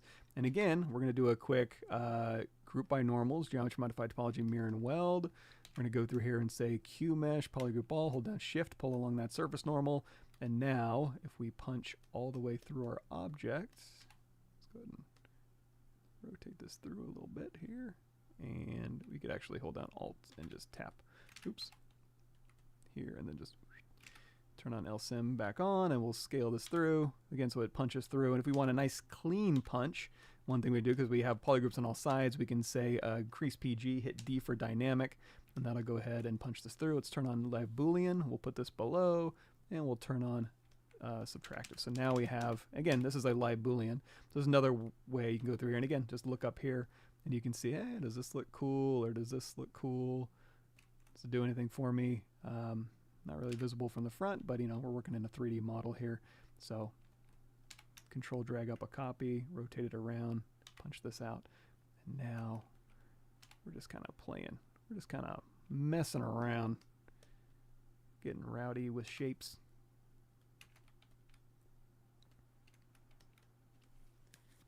Okay.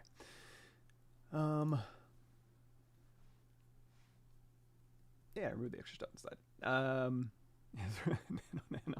As there way to import folders from another save file. Yes. So, for example, I got a whole bunch of stuff in here, right? So what I'm going to do, let's say I want to bring some of it over. So I'm going to hit W, go in here to move multiple, Control Shift drag over maybe all these front components here. I'm going to hit Control F. Would you like to create a new folder with these subtools? Say yes, and we're going to say stuff. So now we have a folder full of stuff. And of course, if you want to move more stuff in here, you can just Alt tap the tail, for example, and you can just drag it right into your stuff folder. So if we turn everything off and then turn everything on in our stuff, we can see this is what we're bringing over. Now, like I said before, if you want to bring everything in, just dump everything into your stuff folder.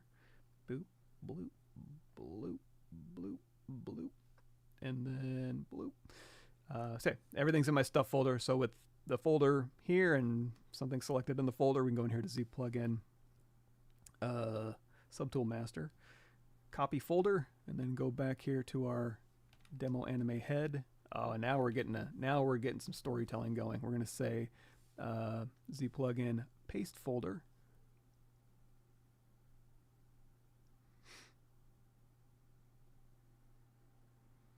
So now there's two things we can do. One thing is So right now, our demo, let's take the stuff folder down the bottom. Our demo anime head is full of separate components, right? So you can put them all in a folder, and then in this folder, if we wanted to just move the Tyrannid, for example, you can grab this little folder icon, you can say transpose set, and then we'll go ahead and reset this so that now everything is going to be unhashed except for the Tyrannid. So I can rotate them around, and we can scale them up, move them down, and now we've got a little story, right? Look at that silhouette. Boy, that works. Now, if you want to move the anime head, another thing you can do is, just like we did, you can hit W. Doesn't matter what subtool you have selected. Turn on move multiple, Control-Shift-Drag to unhash everything, and then Control-Shift-Drag to unhash just the thing you want to move. Let's go ahead and, there we go. So now we can just move anime head stuff, although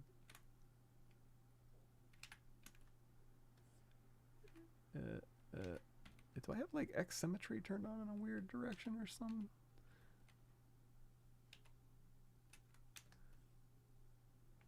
It seems to be grabbing some really bizarre stuff. Anyway, that's how it should work. Now another thing we can do, if I undo all that,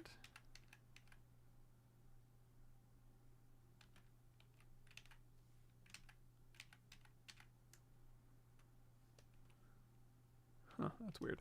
Again, we can go through here. Let's take this. We'll do a transpose set, and I'm going to reset this, and we're going to rotate it around. Here's what I really wanted to do. Let's move this into place. And I'm going to turn off this. Go back here. And just for ease of use, I'm going to go through here. I'm going to hit Control F, and we're going to say anime head. We're going to put everything in this folder, and then if I really want to move just stuff in the folder, just to go in here and again just transpose set. Oh, I was going to show you all how to put all that stuff into a texture, wasn't I? Okay, so turn this back on. So we have our head, and remember we went there and we did UV master. Did we? I don't think we did it for the head. Well, we can. So let's go through here. Let's turn off fill. Let's go to skin shader. So because I have subdivision history, what I have to do is go in here to Z plugin UV master. We're going to say work on clone, and if we go in here and we turn on our polygroups, we can see we have polygroups in here. So I'm going to say symmetry, it is symmetrical, polygroups, unwrap, and then if I hit flatten, there's our new UVs. Now if we unflatten and check our seams, not terrible. What I can do is I can go through here and I can say enable control painting. I want to attract, and then I want to paint 100%. I want to say, you know what? I want to attract. Boolean. Back here, and then I want to protect the face. Let's see how this does. So now again, we're going to say unwrap.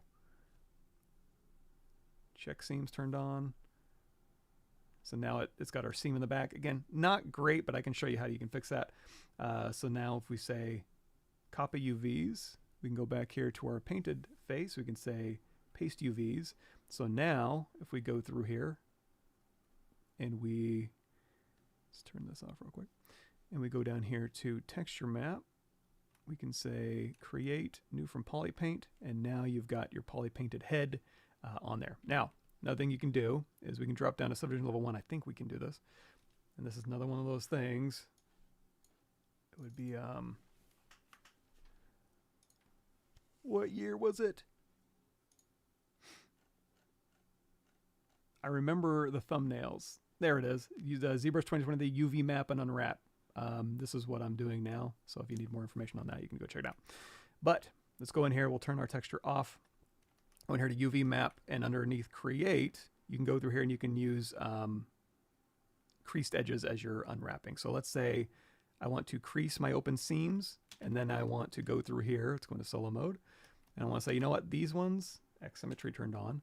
I'm going to say crease edge, and then hold down Alt, and I'm going to uncrease these edges. And then, I guess it didn't do it across symmetry, huh? Here. Uncrease these edges here. We do have symmetry turned on. So we've got the line up the back of the head, around the ear, probably around the back would be better. The side of the head. Let's do this. I'm going to hover over a point, and we're going to say crease, shortest path. We're going to grab this corner here, this point here, and that's just going to cut through the side and the back. And now I can go through here and I can say, this is not good geometry. I should have fixed that, but that's okay.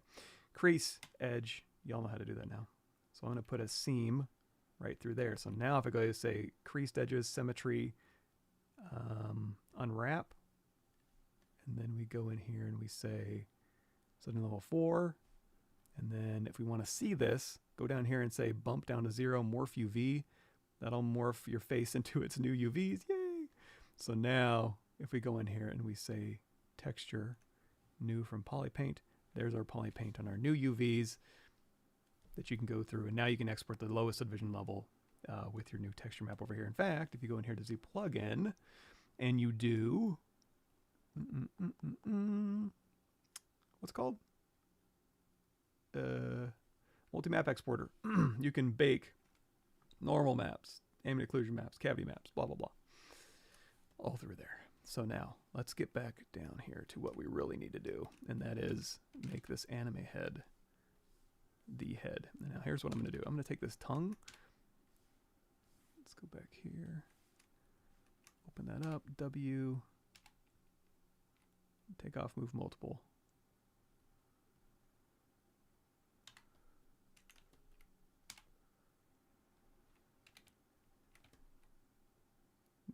Now we're talking thumbnail city.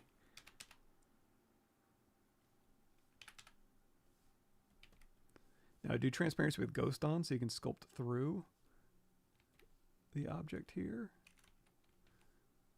And let's go down here to subdivision level 1 so that we can make some pretty heavy changes here. We'll say mask, lasso's turned on. We're going to hold down control. We're going to grab the bottom of the neck here. Control tap to invert that. Control tap to kind of blur that mask out a bit.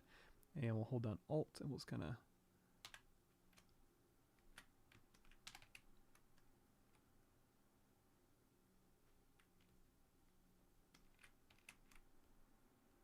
now one cool thing that you can do with the new ZBrush 2024 is you can hold down control and you see how soft that fall off is. If for some reason you don't like that super soft fall off, do BTC, that's Transpose Classic. And then when you control drag down, it'll be a much harsher fall off, which you can control that fall off whenever you let go, when you're control dragging down an object. Somewhere in here, I forget where, you can control that fall off. So anyway, there we go. Oh, yeah. That's what we're talking about. This is it. This is all what it's been for. All high. It's got our sweat. We got our sweater turned on. We lose some of that height. Come on, man. Not dynamic, but surface. Edit. Frame. Strength. There we go. Yeah, we got a sweater. We got an anime head. We got a tyrannid. Let's hold down Shift. Turn on Poly Paint for everything. So we can maintain. I don't know, y'all. Does that work? I think that works. I think we really accomplished something today. Yeah, we got 10 minutes. Is there a way to unify multiple subtools without merging them? Well, there is the ZPlugin Scale Master ZBrush Scale Unify. That'll unify all of your subtools. It'll go all of your subtools will unify down to the unify zone. But you're right. If you wanted to do a very precise unifier, scale everything down, you know, one thing you can do, one thing you can try is go in here to ZPlugin, do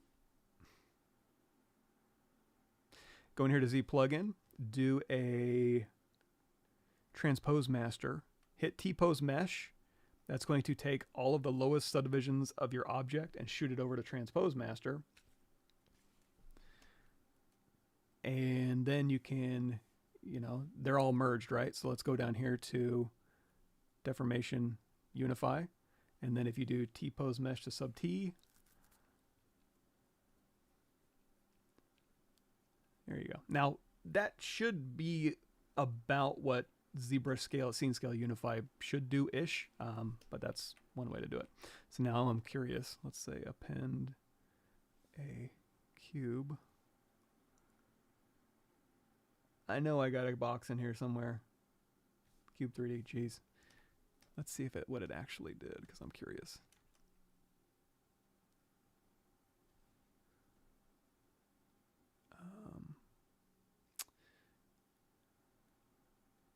You know what? This is not going to work. Let's take this box here. I just want to move it over here. Yeah, okay, that fit it right in the bounding box. Huh. Nice. Okay, yeah, that's how I do that.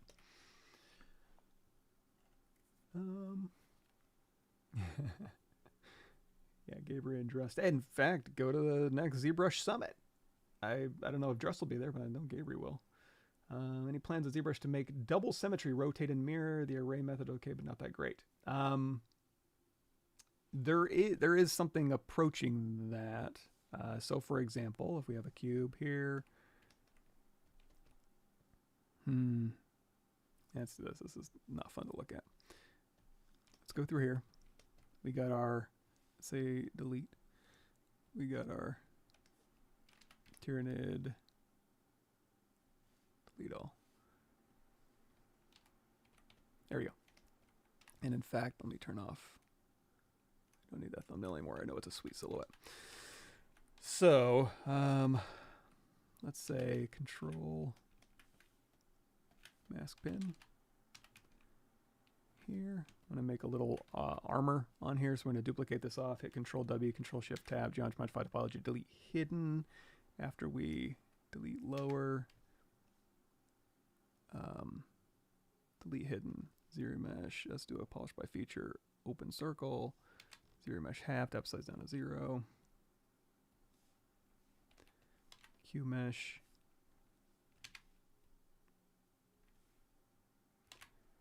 Q mesh polygon ball.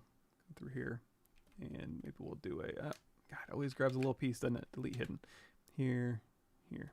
Okay, so we have a little shoulder pad here. Let's go ahead and just do a quick polish by feature.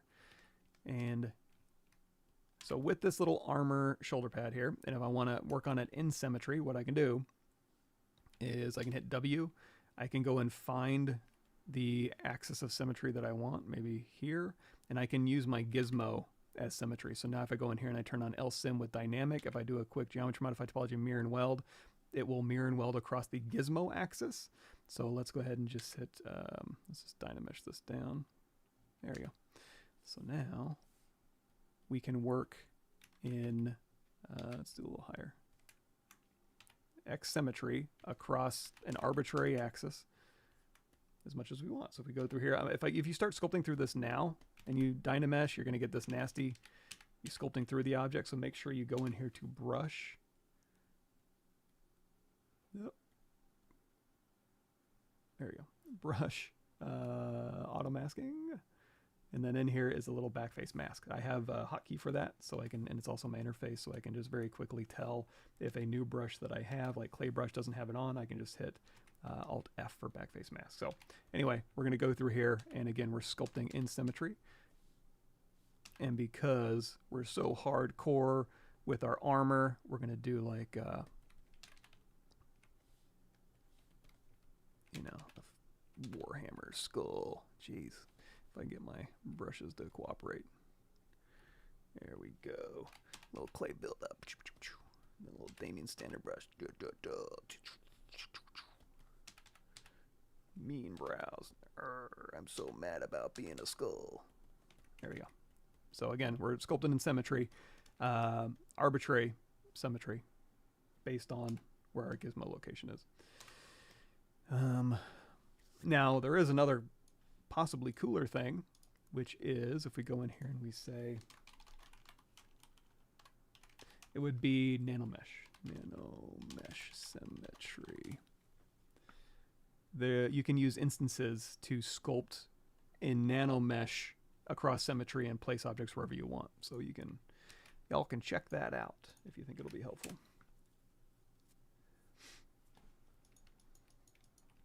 Sorry, I'm just in love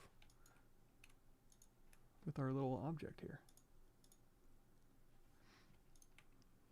Now I do want this head, so I'm going to go in here to M, Skin Shader 4, M, 100%, Color, Fill Object. There we go. That's what I'm looking for. That's nice.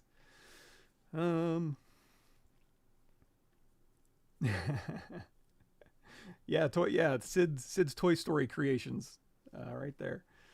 Good call. Hello, sorry, I just started learning ZBrush.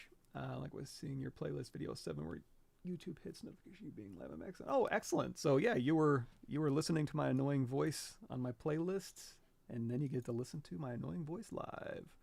What is the difference between dots and freehand strokes? Not a ton. So for example, if we're over here and we say standard brush, X symmetry turned on. Alt tab. Oh, turn off dynamic with LSym so that our symmetry is across the world axis. So we have a dot stroke, right? However, you're going to notice if I have stroke open here and we just do a really fast stroke, see how it goes. There's ways to combat that even with a dot stroke. You can turn on lazy mouse, and that's going to give you a lazy step. So now if I go really fast, it's not even letting me, right? But you can, if you crank that lazy step down, basically that's going to give, well here, if we crank the lazy step up, it's going to do on purpose, it's going to drop these dots at regular intervals. And this is super useful. So if you want to go through here and just put in like little nubbins, you know, that are spaced apart, especially on like a creature thing, totally useful, right? However, if you crank this down to like say 0.25, that's going to overlap the alpha. So now they're overlapping. And then the lower this goes, the more they're going to overlap. And that's why you're getting kind of a more intense push out, is because it's overlapping the strokes so much. You're getting multiple strokes every single time it moves. So it's going to be a little bit of a slower performing brush, but it is going to overlap your alphas, give you a nice smooth stroke. Now, having said that, if we put this back to like 0.5, again, with a dot stroke, or with lazy mouse off with a dot stroke, you're going to get this. Then you turn on lazy mouse with a lazy step somewhere reasonable so that you don't get that. You're good. Again, I'm still on dot stroke. Now, if we turn lazy mouse off and we do freehand, still a dotty stroke, right? I wonder, and honestly, I don't really, this is where Gabriel Drust coming in would probably know more than I would. If you go in here, there's also under modifiers, there's you can turn on roll and you can roll your alpha. That's not what we want to do. And you can actually stretch that roll out if you want. So if you do a roll of 5, that kind of fade in and out of the alpha. That's not really what we want either. What am I looking for? Mouse average. So this mouse average is at 4 by default. I wonder if it'll make... Honestly, I don't know what the difference is. Long story short, if you want to get rid of the dotty stroke from dots, I don't know that freehand's going to help you at all, or exactly what that does. I'd have to go read the documentation. But let's say you are on dot stroke and you want to combat the dottiness. That's when you can go in here. You can actually, instead of doing any lazy mouse at all, you can crank up your mouse average, and that'll kind of smooth your stroke out a little bit. And or you can go in here to lazy mouse. So it's at a lazy radius of 1. So it's not very intrusive. However, if you crank this lazy radius up, that's when you get that long rubber band behind. So good for smooth strokes, but not great for faster hand movement, if that makes sense. Thank you, Alexander. Have you made any updates to your Super PC workstation still running Threadripper, or would you recommend getting a dual GPU setup with a good Ryzen CPU? It kind of, you know, if the only thing you're doing is ZBrush, which I think is rare in this industry, you want a powerful CPU, you want a lot of RAM. But like I said, I use a lot of different programs that need a good fat pipe GPU. So if we go back here, I'm still on I have 1, 2, 3 Threadrippers right now. So they've all been Threadrippers. Great thing about these is like I said, the pipes, the throughput, the motherboard to the RAM, to the GPU, to the hard drives. Very, very, like the motherboard stuff is good along with a really powerful CPU. And again, I don't know that a Threadripper is any better or worse than any other CPU for specifically ZBrush. If you do Control-Shift-Escape, performance. You know, not everything is optimized for a billion cores. So if you're using stuff in ZBrush, for example, if we go through here and we say, you know, do a BPR render, it's only going to hit. No, look at that. It actually, BPR actually did a bunch of stuff. Let's say if we do a ZRemesh. Now we're just practicing. Let's say ZRemesh half upside down to 0. I'm just looking. Yeah, ZRemesh seems to be a little more single CPU. You know, so it's really firing up that one. So depending on the operations you're using, you know, but this is a pretty decent CPU. It's got a ton of cores, and it's really taxing that one core. And then when I hit a BPR render, you know, it's gonna fire up all my cores.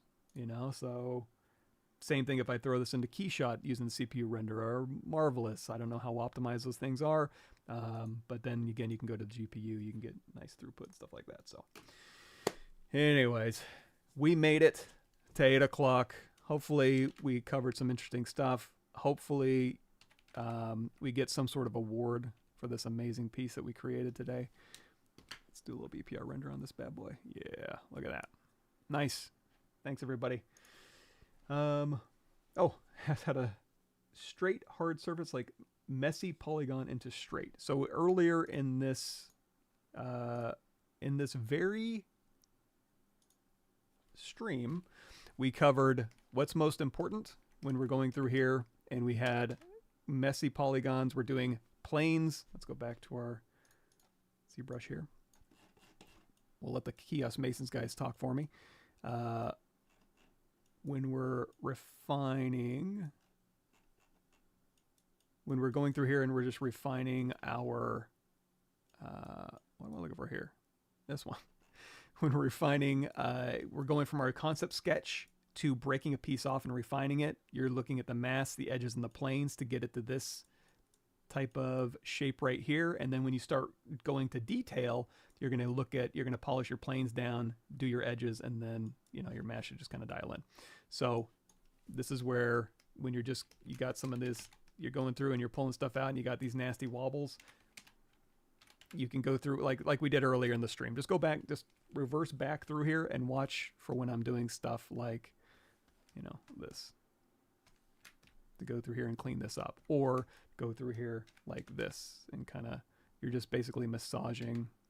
Let's turn dynamic off. Whenever you're working and you're like, why is my brush so laggy?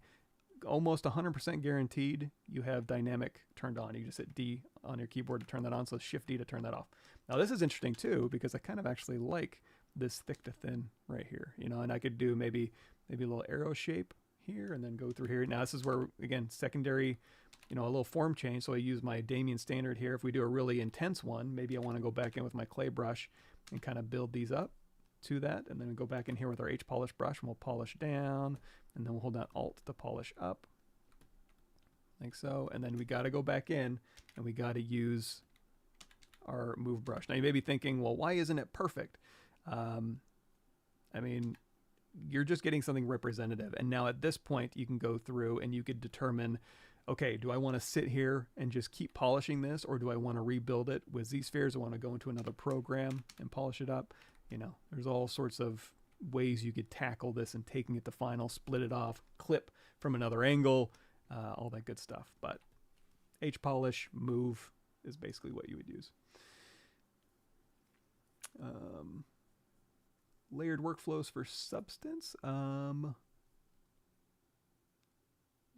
As far as like going into substance and using layers to like layer up, let me get you an example here. Creature, like going through here and kind of layering up color. Yeah, that's totally useful. Now, as far as like using layers along with, you know, that's more of a ZBrush thing, just to kind of have the flexibility to go in here and dial layers up and down or turn things on and off.